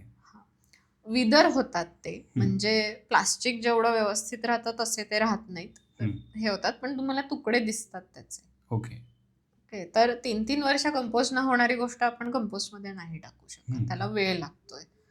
ओके, आणि मुळात बायोडिग्रेडेबल प्लास्टिक हाच एक वेगळा विषय आहे. म्हणजे आता प्लास्टिकच्या ज्या पिशव्या आहेत त्या सुद्धा बायोडिग्रेडेबल प्लास्टिकच्या बनायला लागल्या आहेत. तर ते सुद्धा लगेच उद्या उचलून कंपोस्टमध्ये नाही टाकू शकत आपण, कारण सेम ते बायोडिग्रेडेबल जरी आपण त्याला म्हणत असलो तरी त्याला इंडस्ट्रियल कंपोस्टिंग फॅसिलिटी लागते. म्हणजे काय, तर एक मोठी, जसं कंपोस्ट कसं आपण घरापुरतं करतो, अख्ख्या शहराचं अख्ख्या गावाचं ओला कचरा जो आहे किंवा बायोडिग्रेडेबल वेस्ट आहे ते पूर्णपणे त्याचं विघटन होईल ह्याच्यासाठी एक मोठी फॅसिलिटी बनवली जाते, ज्याच्यामध्ये ते मॉइश्चर मेंटेन केलं जातं, टेम्परेचर मेंटेन केलं जातं, आणि त्या विशिष्ट टेम्परेचरला, विशिष्ट मॉइश्चरला, विशिष्ट टाईमला जर ते प्रॉपर केलं तर हे कारण एवढं आपलं मेंटेनन्स घरच्या कंपोस्टरमध्ये आपल्याला करता येत नाही, तो इंडस्ट्रियल फॅसिलिटीमध्ये ते केलं जातं. आणि मग तशा कंडिशनमध्ये जेव्हा ते कंपोस्टिंग करायला जाऊ तेव्हा ते 6 महिन्याने डिकम्पोज होऊ शकतं. ओके, ह्या पिशव्या वगैरे ज्या सगळे येतात. हां, येस. पण घरच्या कंपोस्टरमध्ये एवढं कंट्रोल आपण ठेवू शकत नाही, पॉसिबलच नाही आहे तो. जे नॅचरली होतंय ते होतंय, म्हणून त्याला 3-3 वर्ष घरच्या कंपोस्टमध्ये होतच नाही. पण ते इंडस्ट्रियल फॅसिलिटीमध्ये होऊ शकतं. मग आता ते इंडस्ट्रियल फॅसिलिटीपर्यंत कोण पोहोचवणार? तो मुख्य प्रश्न की तू साफसफाईवाले आपले दादा किंवा जे येतील त्यांना देणार आपण बरोबर. कचरा. तर आणि ते काय, ते हात किती घालणार त्या गोष्टींमध्ये? ओके, एक तर तो सेपरेटच वेस्ट पाहिजे. आणि जर असा वेस्ट जेव्हा काय म्हणू हॉस्पिटल्समध्ये वगैरे होतो तेव्हा तर तो सरळ हॉस्पिटलच्या मेडिकल फॅसिलिटीजमध्ये जातो, मेडिकल वेस्टच्या फॅसिलिटीजमध्ये, जिथे सगळं इन्सिनरेट होतं. ओके, ते इन्सिनरेट करतात. हो, हॉस्पिटल्समधनं उचललेला जो कचरा असतो त्यांच्या गाड्या वेगळ्या असतात. ओके, त्यांचा तो बायोहझार्ड वेस्ट असतो, कारण त्याच्यामध्ये सगळं सिरिंज पासून सगळ्या गोष्टी वेगळ्या वेगळ्या असतात. ते सिरिंज पण वेगळे केले जातात. हॉस्पिटलचं वेस्ट त्यांचे मॅनेजमेंट खूप ब्लू वेगळं, रेड वगैरे असे वेगळे पिशव्या त्यांचे असतात. भरपूरच हां. असतात. तर ते त्याच्यामध्ये म्हणजे कॉटन ज्याला रक्त लागलेलं आहे तो वेगळ्या बिनमध्ये जातो, पण ते सुद्धा इन्सिनरेट करावं लागतं कारण त्याच्यामध्ये काही जखमा, हां, जंतू, infection बॅक्टेरिया, किंवा काही इन्फेक्शन्स असतात. बरोबर. तर हे सगळं वेस्ट त्या दृष्टीने होतं. मग आता राहिला प्रश्न की जर हे एवढं सगळं आहे तर मग बाईंनी वापरायचं काय? हा ऑप्शन काय? हा तर पहिली गोष्ट म्हणजे पूर्वापार आपण जे वापरत आलेलो आहोत बायका, ते म्हणजे कापडी पॅड. ओके, पण पूर्वी कसं व्हायचं, कापडी पॅड म्हणजे पॅड नसायचा, तो जुनं काहीतरी कापड असायचं, त्याला फोल्ड मारून शिवून बिवून काहीतरी वापरलं जायचं ते. पण ते जुनं कापड असायचं त्यामुळे त्याने पण परत थोडेसे इन्फेक्शन व्हायचे. पण आता खूप छान छान डिझाईनचे एकदम कापडी पॅड्स असे मिळतात ज्याला प्रॉपर बक्कल असतं, तुम्ही ते व्यवस्थित you can put it on place. So फक्त ते कापडी आहे तर मग ते वापरल्यानंतर तुम्हाला ते धुवून व्यवस्थित वाळवायला लागतात जेणेकरून ते इन्फेक्शन होणार नाही. व्यवस्थित धुवायचे, व्यवस्थित वाळवायचे. पण आता हे धुणं आणि वाळवणं हे गावामध्ये खूप नॉर्मल आहे. शहरातल्या लोकांना तेवढा वेळ नाही आणि असं ते म्हणतात, पण असं काही नाहीये. तुम्ही एक थोडंसं व्यवस्थित क्लीन केल्यानंतर ते वॉशिंग मशीनमध्ये पण धुता येतात. ओके, कारण कंप्लेंट ही असू शकते की थकायला होतं, मग परत मग थकलेल्या अवस्थेत तुम्ही ते सगळं उपद्व्याप कोण करेल? That is also thing. Depends, प्रत्येक व्यक्ती तेवढी थकत नाही. ओके, तुम्हाला जेन्युइनली ते पटलं असेल तर करू शकता. बऱ्याच जणी वापरतात कापडी पॅड. आणि दुसरा एक ऑप्शन आहे तो म्हणजे मेन्स्ट्रुअल कप. ओके, तो कप असतो actually, you have to insert it. आतमध्ये तो थोडा टाकायचा, त्याच्यामध्ये सगळं ब्लिडिंग साचतं. पूर्ण भरलाय असं वाटायला लागलं की मग तो तुम्ही काढू शकता. यू कॅन एम्प्टी इट, रिकामी करायचा तो आणि पुन्हा टाकायचा.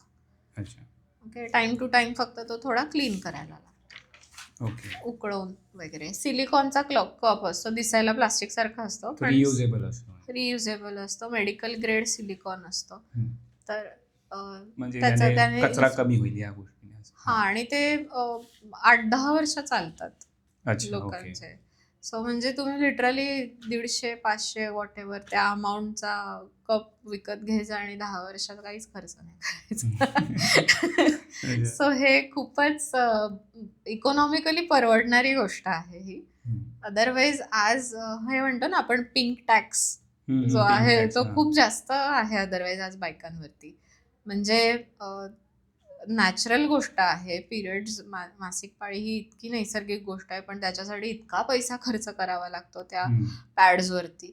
त्याच्याऐवजी ह्या ज्या रियुजेबल गोष्टी आहेत त्या आपण एकदा वापरायला सुरुवात केली, एकदा, आणि ना सुरुवातीला थोडं ते वेगळं वाटतं, but once you settle there is no going back. तुम्हाला पुन्हा ते प्लास्टिकचे पॅड नको वाटायला लागतात.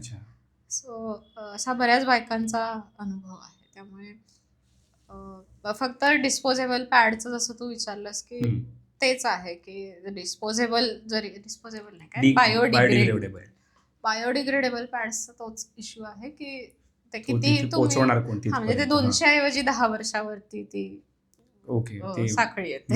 बाकी काही नाही. एक आता हे विचारायचं होतं मला की हा बायोडिग्रेडेबल प्लास्टिक तू म्हणालीस, मी एक वाचलं होतं इंटरनेटवरती की प्लास्टिक खाणारे बॅक्टेरिया, मग ते बॅक्टेरिया हे सगळंच खातात का? म्हणजे नॉर्मल प्लास्टिक पण आणि बायोडिग्रेडेबल प्लास्टिक पण, की नुसतं ते फक्त? हो, बायोडिग्रेडेबल पण खातात, फक्त ते सगळं प्लास्टिक नाही खात. म्हणजे हे जे बॅक्टेरियाज आहेत हे नॅचरली प्रेझेंट आहेत आणि काही आता त्याच्यावरती इंजिनिअरिंग पण त्यांचं चालू आहे लॅबमध्ये. Okay, so that may be त्यांचं एक कॉकटेल बनवून काहीतरी प्रोसेस करता येईल असं. सो भरपूर रिसर्च त्याच्यावरती चालू आहे. फक्त ह्या गोष्टीमध्ये, म्हणजे ह्या सगळ्या प्रक्रियेमध्ये आपण कसं बघावं, म्हणजे हे माझं वैयक्तिक मत आहे अर्थात, की पहिली गोष्ट म्हणजे अरे वा, प्लास्टिक खाणारा कोणीतरी किडा मिळाला, बॅक्टेरिया मिळाला की आता संपला विषय, आता प्लास्टिक प्रदूषण कमी होणार. तर असं काही नाहीये. तो ज्या स्पीडने खातो तो स्पीड काय खूप दिव्य नाहीये. ओके, त्याला जेवढा वेळ लागायचा तो लागतो. तो भरपूर वेळ खातो, कारण तो बॅक्टेरिया आहे, तो बरोबर, मोठा हा, काय correct, डायनासोर हा. सारखा प्राणी नाहीये. ओके, तर त्याला जेवढा वेळ लागायचा आहे तेवढा लागणारच आहे. त्याने उद्या अचानक प्लास्टिक कमी नाही होणार आहे. हा. ही पहिली गोष्ट. दुसरं म्हणजे हा जो पर्टिक्युलर बॅक्टेरिया आहे, एक नाहीये, त्याच्यामध्ये पण स्पीशीज आहेत खरं तर. ओके. ओके, तर त्या ज्या स्पीशीज आहेत त्या सगळ्या प्रकारचं प्लास्टिक खात नाहीत. ओके, तर त्या ठराविक प्लास्टिक खातात, जसं की टाईप 1 आणि टाईप 6 खातात माझ्या मते. त्या म्हणजे पेट बॉटल, ज्या प्लास्टिकच्या आपल्या पाण्याच्या पाण्याच्या बाटल्या बाटल्या. आहेत ओके. त्या. हा. आणि आय थिंक त्या स्टायरोफोम खातात, म्हणजे थर्मोकॉल. Okay, thermocol. हा, तर त्या असं ठराविक प्रकारचं प्लास्टिक खातात, पण ज्याचे कार्बन बॉन्ड्स खूप जास्त स्ट्रॉंग असतात, जसं की जाड प्लास्टिक वगैरे किंवा हा ते, किंवा टीव्ही साठी वगैरे वापरलं जातं. पीव्हीसीचं जे असतं, म्हणजे पीव्हीसी पाईप्स म्हणतो हा, आपण, पाईप्स. बरोबर. तर ते पाईप्सचं प्लास्टिक ते नाही खाऊ शकत. ओके. ओके, तर हे असं ठराविक प्रकारचं प्लास्टिक ते खाऊ शकतात. त्यामुळे उद्या एकदम अचानक प्लास्टिक गायब वगैरे विश्वातून होणार आहे असं काही ओके. असं व्हायचं नाहीये. आणि ह्या बॅक्टेरिया येतो त्याने काय प्रश्न सुटणार नाहीये. ओके. ओके, हे एक झालं. आणि दुसरी गोष्ट म्हणजे थोडं जरा आपण कॉशियसली ह्या गोष्टीकडे पाहिलं. आज त्याच्यावरती लॅब्समध्ये काम चालू आहे त्या बॅक्टेरियावरती. आणि माझ्या मते ॲप्लिकेशन सुद्धा खूप कंटेंट एरियामध्ये चालू आहे, कारण त्या बॅक्टेरियाचा जर चुकून ब्रेकआउट जर झाला तर जे प्लास्टिक कामाचं आहे ते पण तो खाऊन टाकायचा. उद्या त्या वायरी गेल्या आपल्याला काय करायचं. जिकडे आपल्याला हवंय ते पण नष्ट होईल. हा, ते पण नष्ट होईल. आणि बॅक्टेरियाचा ब्रेकआउट झालं तर काय होतं हे आपण कोविडमध्ये पाहिलं, व्हायरस ब्रेकआउट झालेला. हो. हा, तर ते किती त्याच्यावरती रिलाय करायचंय, किती त्याच्यावरती डिपेंड राहायचंय. आणि प्लास्टिक प्रश्न हा सोडवण्याची जबाबदारी त्या बॅक्टेरियावरती द्यायची आहे का आपल्याला. आतापर्यंत प्लास्टिक खाणारे बॅक्टेरिया हे एका विशिष्ट संख्येमध्ये पर्यावरणामध्ये अस्तित्वात आहेत. ओके. कारण समुद्रामध्ये आहेत काही, आणि आय थिंक बाहेर पण आहेत काही. तर हे जे बॅक्टेरियाज आहेत ते विशिष्ट प्रमाणामध्ये आहेत, कारण जर त्यांची संख्या वाढली तर कोणावरती तरी त्याचा परिणाम होईल. ओके, त्यामुळे जो इकोलॉजिकल बॅलन्स आहे, पर्यावरणाचा जो बॅलन्स आहे, तो त्या संख्येमध्येच ती प्रजाती राहिली तर तो होतो. एखादी प्रजाती अचानक वाढली तर ते आणि हे जे प्राणी आहेत, शेवटी म्हणजे हे जे जीव आहेत ते एखादी गोष्ट खातात म्हणजे ते काय करतात, बेसिकली त्यांना काही दात नाही आहेत आपल्यासारखे, तर ते खातात म्हणजे काय करतात, तर ते विशिष्ट एन्झाईम्स सोडतात ज्याच्यातून ते डिझॉल्व्ह होतं प्लास्टिक. ओके, म्हणजे आपल्या पण जसं की आपण खाल्लं की म्हणजे लगेच पचलं असं नसतं, ते एन्झाईम्स मधनं जावं लागतं आणि मग त्याचं पचन होतं. सेम हे प्लास्टिकचं आहे आणि हे एक प्रक्रिया बॅक्टेरिया करतात. ओके, तर जसं मी म्हणाले की एक तर ह्यांची संख्या आपल्याला किती वाढवून ठेवायची आहे, आणि कदाचित उद्या रिसर्च असा पण होऊ शकतो की हे एन्झाईम आर्टिफिशियली क्रिएट करता येतात का. ओके.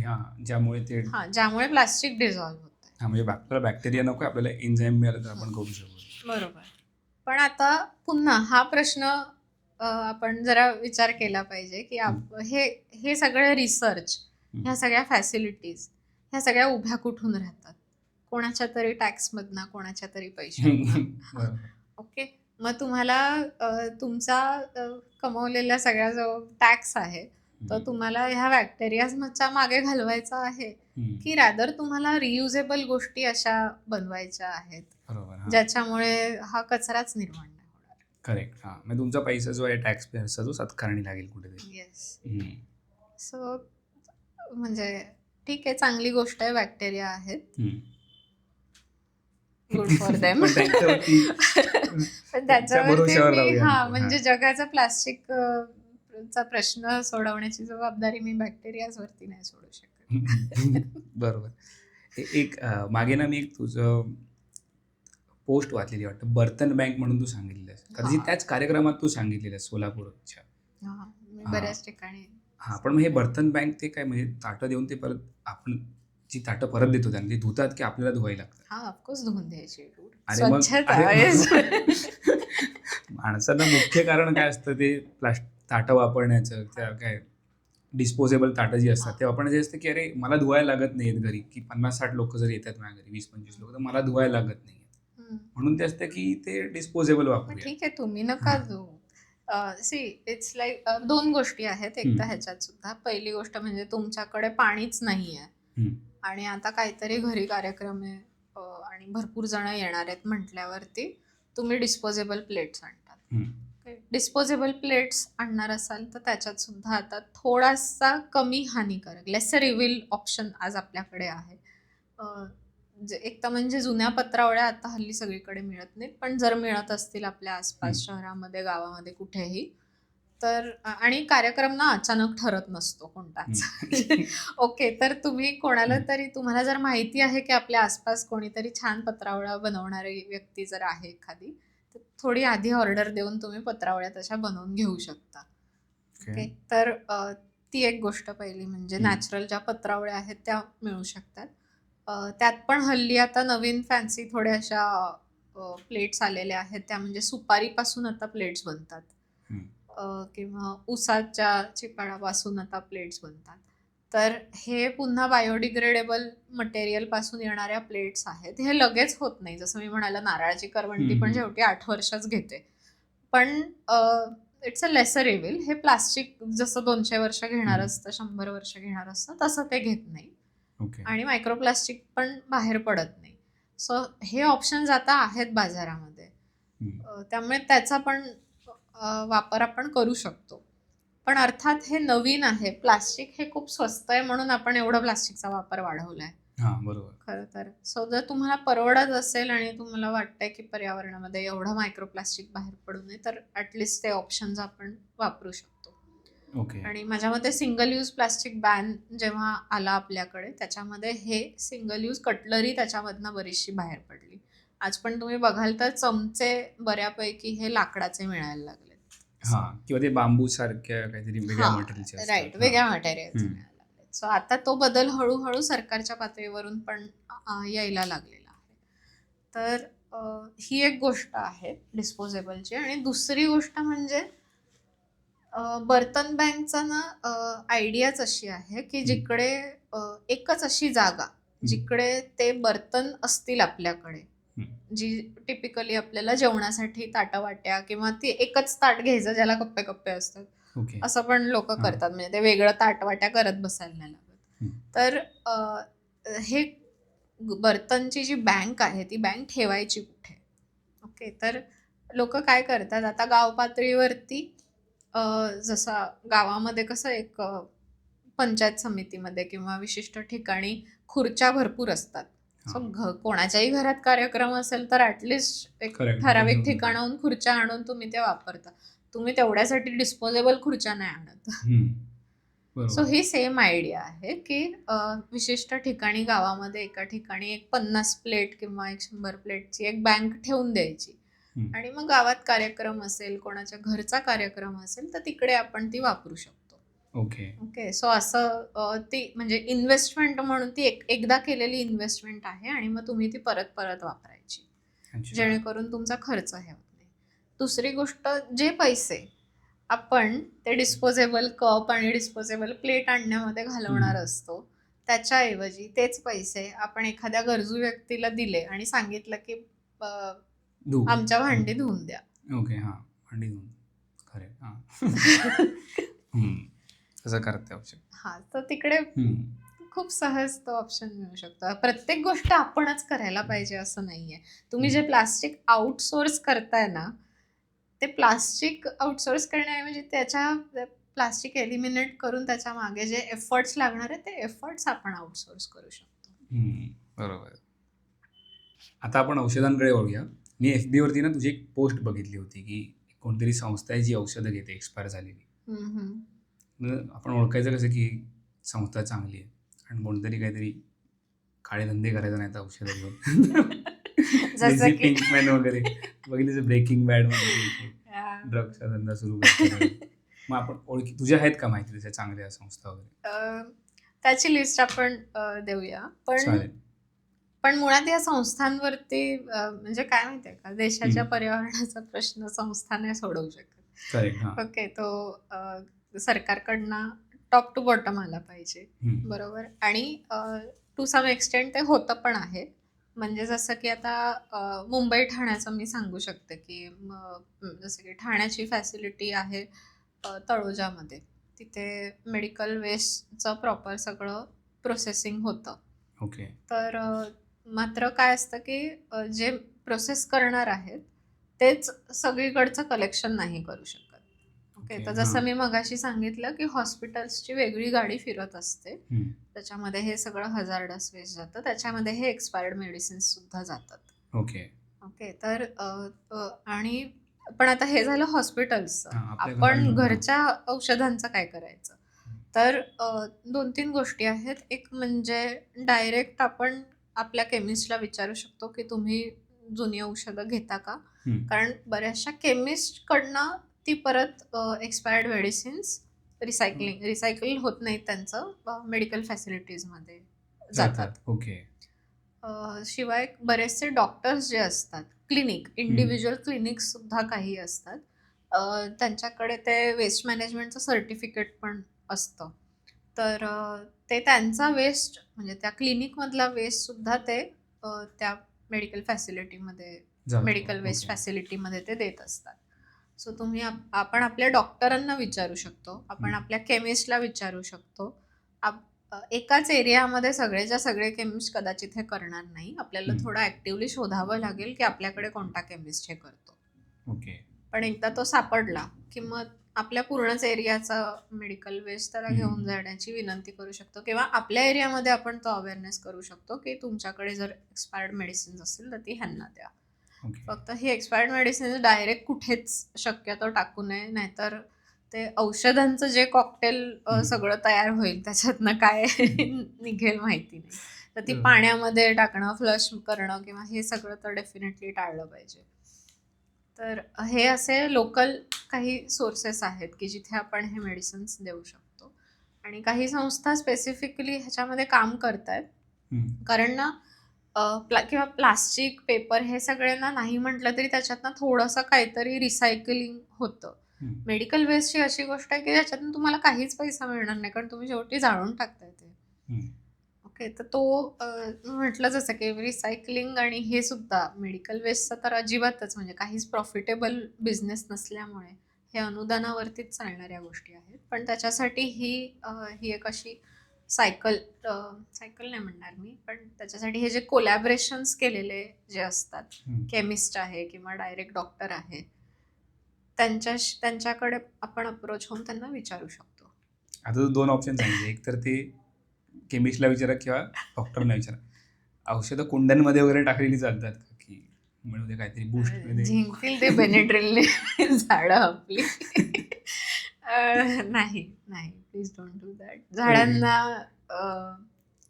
झाडांना आपण जसं आपला जो आहार असतो त्याच्यामध्ये आपल्याला पोषण द्रव्य हवी असतात, आणि आपल्याला काहीच झालं नसेल तर आपण औषधं घेत नाहीत. सो जर तुमचं झाड एवढं हेल्दी आहे तर त्याला तुम्ही बेनेड्रिल का पाजताय, ते नका देऊ. सो अजिबात नाही. झाडांना आपण एक माणूस म्हणूनच बघूया. ओके, आपण झाडांना जे खत देणार आहोत ते बेसिकली आपल्याला जसं एक्स्ट्रा विटामिन्स मिळतात, ओके, ड्रायफ्रुट्स आणि असं काहीतरी खाऊन, राईट. सो ड्रायफ्रुट्स पण आपण ठराविक प्रमाणामध्येच खातो. ओके, त्याची भाजी नाही बनवत आपण, राईट. सो ड्रायफ्रुट्स जसे आपण खातो तसंच झाडांना खत द्यायचं असतं. ओके, त्याच्या उपर त्यांना काही नाही द्यायचं. नो औषध. ते कंपोस्ट होतं म्हणून त्या कंपोस्टला टाकायचं असं नाही आहे. ओके, ठीक आहे. आता तू सांगितलंस की औषधं टाकायला नको इकडे तिकडे कुंड्यांमध्ये वगैरे. तर एक वेगळ्या मुद्द्याकडे वळूया की आपल्याकडे देवाचे फोटो असतात किंवा देवाच्या मूर्ती असतात, तर ते नदीत टाकतात लोक, नदीत विसर्जन करतात म्हणतात, पण नदी खराब होते त्याने. तर त्याच्या कोणत्या संस्था वगैरे आहेत की त्याचं रिसायकलिंग किंवा काय? देवाची फोटो फ्रेमचं सुद्धा विसर्जन होतं. तर फ्रेम आता काही संस्था आहेत अशा म्हणजे संपूर्णम नावाची एक संस्था आहे जी करते, आणि आणखीन आता बऱ्याच हळूहळू यायला लागल्या आहेत. कमी आहेत तुलनेने, पण बेसिकली आता फोटो फ्रेमकडे जेव्हा आपण त्याच्यातलं देवत्व काढून जर एकदा त्याच्याकडे फोटो फ्रेम एवढंच म्हणून जर पाहिलं, तर त्याची ती चौकट जी असते ती रिसायकल होऊ शकते. तो जो कागद असतो तो रिसायकल होऊ शकतो, त्याला जी काच लावली असेल किंवा प्लास्टिक लावलं असेल पुन्हा ते रिसायकल होऊ शकतं. त्यामुळे ते पूर्ण जे काही बनलेलं आहे ते फार तर अगदी काय मागे तो खिळा लटकवण्यासाठीचा जो हुक असतो तो बरोबर. सुद्धा रिसायकल होऊ शकतो. त्यामुळे ती जी वस्तू आहे ती पूर्णतः रिसायकलिंगसाठी जाऊ शकते. त्यामुळे तिचं विसर्जन शक्यतो आपण करणं टाळावं. ही एक खूप महत्वाची गोष्ट आहे. किंवा जर लागल्याच कुठे किनाऱ्याला त्या फोटो फ्रेम्स, तर त्या लगेच काढून आपण त्या खरं तर रिसायकलिंग फॅसिलिटीजकडे देऊ शकतो. ओके. त्यामुळे ती जबाबदारी मूर्तीपूजकांकडनं पण येते. म्हणजे फोटो फ्रेम जे विसर्जन करतात ती त्यांचीही जबाबदारी बनते की ते असंच कुठे टाकू नये. कारण आपल्याला असं म्हणजे लक्षात नाही आहेत खरं तर, एक मूर्तीपूजक म्हणून ना आपण खूप जास्त खरं तर स्वतःला इव्हॅल्युएट करायची गरज आहे या घडीला. कारण आपण काही कशाचंही विसर्जन करायला लागलोय हल्ली. आणि त्याच्यामध्ये ही जी आता फोटो फ्रेम आहे, म्हणजे मी सफाई कर्मचाऱ्यांशी बोलली आहे बऱ्याचदा. विशेषतः मॅनग्रोव्हमध्ये जे सफाईसाठी जातात कांदळवनांमध्ये, तर तिकडे तर खूपच गोंधळ असतो. त्या काचा लागतात त्यांच्या पायाला. त्यामुळे फोटो फ्रेम ही मुळातच कोणीच त्याचं विसर्जन करू नये. हे कोणत्याही व्यक्तीसाठी कोणत्याही प्राण्यासाठी ते घातकच आहे. राहिला प्रश्न मूर्तींचा. ओके. मूर्तींचं ना आपलं ट्रान्झिशन खूप म्हणजे एक तर आकारानुसार पण भरपूर, साईजनुसार पण भरपूर झालेलं आहे. घरातल्या छोट्या मूर्त्या पहिलं त्याच्यावरती बोलू शकतो. हा, आणि एक तर त्यांची संख्या पण वाढलेली आहे. ओके. तर घरच्या पातळीवरती आपण एक गोष्ट करू शकतो, ती म्हणजे जसं आपण म्हणालो की कचरा व्यवस्थापनाची पहिली पायरी आहे की तो कचरा बनणारच नाही. तर हे आपण इथे पण करू शकतो. आता बरीच जण आता हल्ली करायला लागली आहेत की घरच्या घरी एकच परमनंट मूर्ती बनवतात आणि तिचीच वर्षानुवर्ष पिढ्यानपिढ्या तिचीच पूजा केली जाते. आणि नावापुरतं एक छोटीशी मातीची मूर्ती किंवा सुपारी त्याचं विसर्जन केलं जातं. म्हणजे विसर्जनही होऊन जातं, किंवा ती मूर्ती घरच्या बादलीमध्ये जस्ट एकदा बुडवून काढली जाते. जर ती परमनंट मूर्ती असेल तर तेही करत नाहीत बरेच जण. पण बेसिकली त्याच्यातला जो काय म्हणू देवत्व त्याच्यामध्ये जे आलेलं आहे ते आपल्याला 1.5 दिवसानंतर 5 दिवसानंतर पुन्हा ते घेऊनही जायचं असतं, आपल्याला निरोप द्यायचा असतो देवाला. तर त्याच्यासाठीच्या काही गोष्टी ऑलरेडी सांगितल्या शास्त्रामध्ये, तर तुम्ही ते प्रत्येक वेळी ती मूर्ती जाऊन अगदी नदीतच टाकून द्यायला पाहिजे असं त्याचा अर्थ नाही आहे.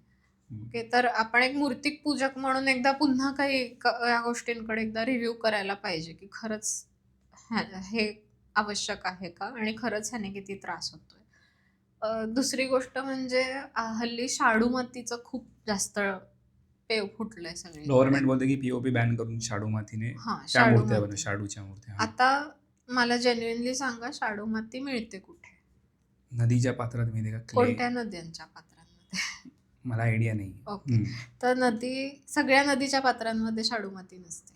ओके. बऱ्यापैकी ही खूप रिजनली मिळणारी माती आहे. ही कोकणामध्ये जास्त प्रमाणात आहे. पण मेजॉरिटी आज महाराष्ट्रामध्ये जी काही शाडूच्या मूर्ती बनत आहेत त्या बनतायत गुजरातमधनं येणाऱ्या मातीतून. ओके. त्यामुळे तिथे एकतर प्रचंड उपसा होत असणार ह्याचा अर्थ, कारण आता केवढ्या मूर्ती आपल्याला दिसतात तिथे. आणि ती ऍक्च्युली शाडू मातीचं एवढं का क्रेज आहे, तर ती शाडू माती जी आहे ती थोडी चिकण मातीसारखी आहे, त्यामुळे तिच्यातनं मूर्ती घडवणं रिलेटिव्हली सोपं आहे. अदरवाईज महाराष्ट्रामध्ये तर तुम्ही बघितलं तर तिथे रायरेश्वराच्या पठारावरतीच 6 प्रकारच्या माती मिळतात, 6 का 8 प्रकारच्या काहीतरी मात्या मिळतात. तर एवढी मातीची विविधता असून आपण शाडू मातीचा हट्ट कशाला केलेला आहे, तर ती चिकण मातीसारखी माती असल्यामुळे थोडी सोपी असते घडवायला. ओके. म्हणून आपण ते करतो. पण आता आपल्याला हे लक्षात नाही आहे की गुजरातवरनं येणारी माती आपण इथे पुण्यामध्ये मुळामुठेमध्ये जर तिचं विसर्जन केलं तर तिकडचं परत सॉइल कंपोजिशन चेंज होणार, तिथल्या जैवविविधतेला धोका निर्माण होणार. ओके. आणि समजा एखाद्या नदीमध्ये आपण ते किंवा एखाद्या तलावामध्ये अशा ठिकाणी त्या मूर्तीचं विसर्जन केलं जिकडची नॅचरल माती खूप जास्त पोरस आहे किंवा वेगळ्या प्रकारची, तिकडे जाऊन ही चिकण माती बसते. कधी पण तुम्ही शाडू मातीचं विसर्जन केलेला एखादा पॉन्ड जर उन्हाळ्यामध्ये जाऊन तुम्ही बघितलात तर ती चिकण माती ऍक्च्युली दिसते. ओके. ओके. आणि ती अशी ती मिसळलेली नसते, ती तिकडे जस्ट सेपरेट झालेली असते, पण ती तिकडे अशी बसते. ओके. तर मग आपण इकडची माती तिकडे, तिकडची माती इकडे, हा प्रकार आपल्याला किती करायचा आहे हे आपण एकदा थोडंसं मूर्तीपूजक म्हणून जरा रिव्ह्यू त्यापेक्षा मग पीओपीच वापरलेला बरा. मग लोकांनी जे काय कृत्रिम तळी बनवतात लोक, तिथे विसर्जन करतात, मग पालिकेची लोक येऊन घेऊन जातात त्या मूर्त्या. बरोबर. मग तेच. पण पालिकेची लोक काय करतात हे मला नाही माहिती. ओके. ओके. ते आपल्या डोळ्यासमोर तर काही करत नाहीये. जेवढं आता ऑन पेपर जेवढं आहे त्याच्यानुसार तरी ते डेब्रिस काय म्हणू पुन्हा कन्स्ट्रक्शनसाठी किंवा असं पीओपी पुढे वापरलं जातं, परत रिसायकल केलं जातं. पण जेन्युइनली किती रिसायकलिंग होत आहे पीओपीचं? ओके. पण पीओपी रिसायकल होतो का?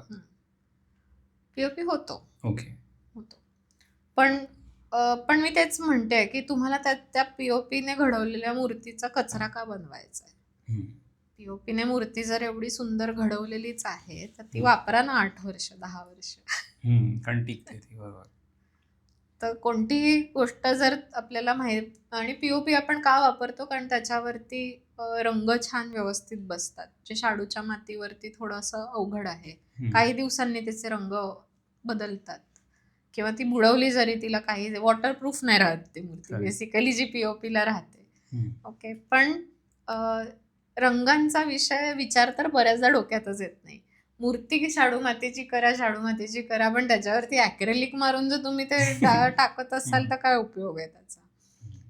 तर तो रंगांचाही थोडा विचार केला पाहिजे. रंग जर सगळे रासायनिकच असणार आहेत तर त्या शाडू मातीला काहीच अर्थ उरत नाही.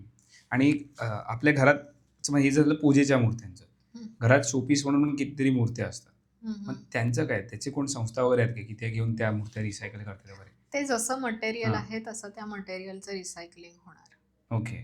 ओके. पण अर्थात ते थोडं रिस्पेक्टेड वेने होतं, कारण आपण त्याच्यात देव बघतो. त्यामुळे ती अशीच कुठेही टाकली गेली आहे, पडली असं न होता. पण काय म्हणू, विसर्जनानंतरचा जो दिवस असतो ना, त्या दिवशी त्या नदीवरती, समुद्रावरती, कोणत्याही तळ्याच्या काठी आपल्याला जावंसं नाही वाटत. इतके ते भग्न झालेले, हात मोडलेले गणपती, त्या देवी सगळ्या दिसतात. तर ते चित्र जर आपल्याला जेन्युइनली नको असेल, कारण तो पण खूप मोठा कचरा आहे. आणि पीओपी असो, शाडू माती असो, कोणतंही मटेरियल असो, त्याच्यातनं इतके जास्त रंग त्याच्या सगळ्यातनं निघतायत ना, की त्याचं ना आपल्याकडे काही रिसर्च आहे ना त्याच्याबद्दल काही प्रॉपर डेटा आहे.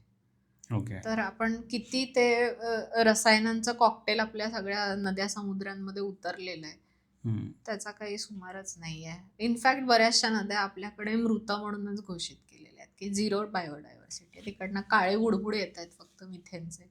तर म्हणजे उभं नाही राहत नदीकाठावरती. तर हे सगळं टाळायचं असेल आपल्याला तर मग जसं मी म्हटलं की कोण गोष्टीचे कचराच बनवू देऊ नका ना. तुम्ही बनवली एकदा मूर्ती तर बनवा, वापरा, तिला पूजा, पिढ्यानपिढ्या पूजा. मला ह्याच्यात आणखीन एक जस्ट ऍड करायचं आहे, ते म्हणजे पूर्वी जेव्हा शाडू माती एवढा फॅड नव्हतं ज्यावेळी, तेव्हा आपण काय करायचो हे जर आपण शोधलं तर मग त्या भागात जी माती मिळते तिच्यापासून छोटासा गणपती बनवायचा आणि तो पूजायचा. तो गणपती एवढा नसायचा पहिली गोष्ट. ओके. तो असायचा छोटासा, हाताने घडवता येईल पटकन असा, आणि लगेच त्याचं विसर्जन पण व्हायचं तिथल्या तिथे. त्यामुळे ज्या भागात जी माती घेतली तीच माती पुन्हा त्याच भागात परत गेली. ओके. ते हल्ली येतात की कुंडीमध्ये ते गणपतीच्या मूर्त्या येतात छोट्या, हां, मग तुम्ही पाणी टाकून त्याच्यावर रोप लावा वगैरे. एक्झॅक्टली. हम्म. तर हे खूप नवीन काहीतरी कल्पना नाहीये खरं तर. हे करत होतो आपण. ओके. हे करायचो आपण थोड्या वेगळ्या पद्धतीने. पण आता हे करू पण आता घरं छोटी झाली आहेत. मुळात माती मिळत माती कुठून आणणार? नाही. कॉन्क्रीट. हां, कॉन्क्रीट आणणार. एवढं सॉइल सिलिंग झालेलं आहे सगळीकडे. तर हम्म. मुळात ती माती आणणार कुठनं? पण आता बरोबर. जर ती टाकायचीच झाली तर तलावात आणि खाडीमध्ये आणि समुद्रात जाऊन कुठेतरी टाकण्यापेक्षा घरच्या कुंडीमध्ये त्याच्यातून एक छानसं बरोबर. रोप आपण लावू शकतो. मग गार्गी, आता तू एवढं आपण डिस्कशन केलं, एवढ्या गोष्टी सांगितल्यास आणि कोणाला वाटेल की अरे इथे खूपच जास्त गोष्टी आहेत, तर मग कोणत्या गोष्टींना अशा आहेत की ज्यांना प्रायोरिटाईज देऊन आपण त्याच्यावर पहिलं काम करू शकतो? अच्छा. सगळ्यात पहिली आणि मला असं वाटतं खूप सोपी गोष्ट आहे ती म्हणजे घरात गोष्टी आणूच न देणं. ओके. अनावश्यक गोष्टी ज्या आपल्याला वाटतात की ह्या जेन्युइनली आपण विचारावं स्वतःला की मी हे किती वापरणार आहे, ह्याचा उपयोग किती आहे आणि हे घरात आणताना किती कचरा होणार आहे ह्याचा, फेकताना किती कचरा होणार आहे आणि ह्याचा, पैसे किती वाचणार आहेत? आणि पैसे किती वाचणार आहेत. Yes, that is very important. तर ह्याच्यावरती सगळ्यात पहिलं काम झालं पाहिजे. त्याच्या सगळ्यात आधी जसं आपण म्हणालो की पहिलं स्वतःचं ताट स्वतः धुवायला शिका. तिथपासून खरी तर सुरुवात होते.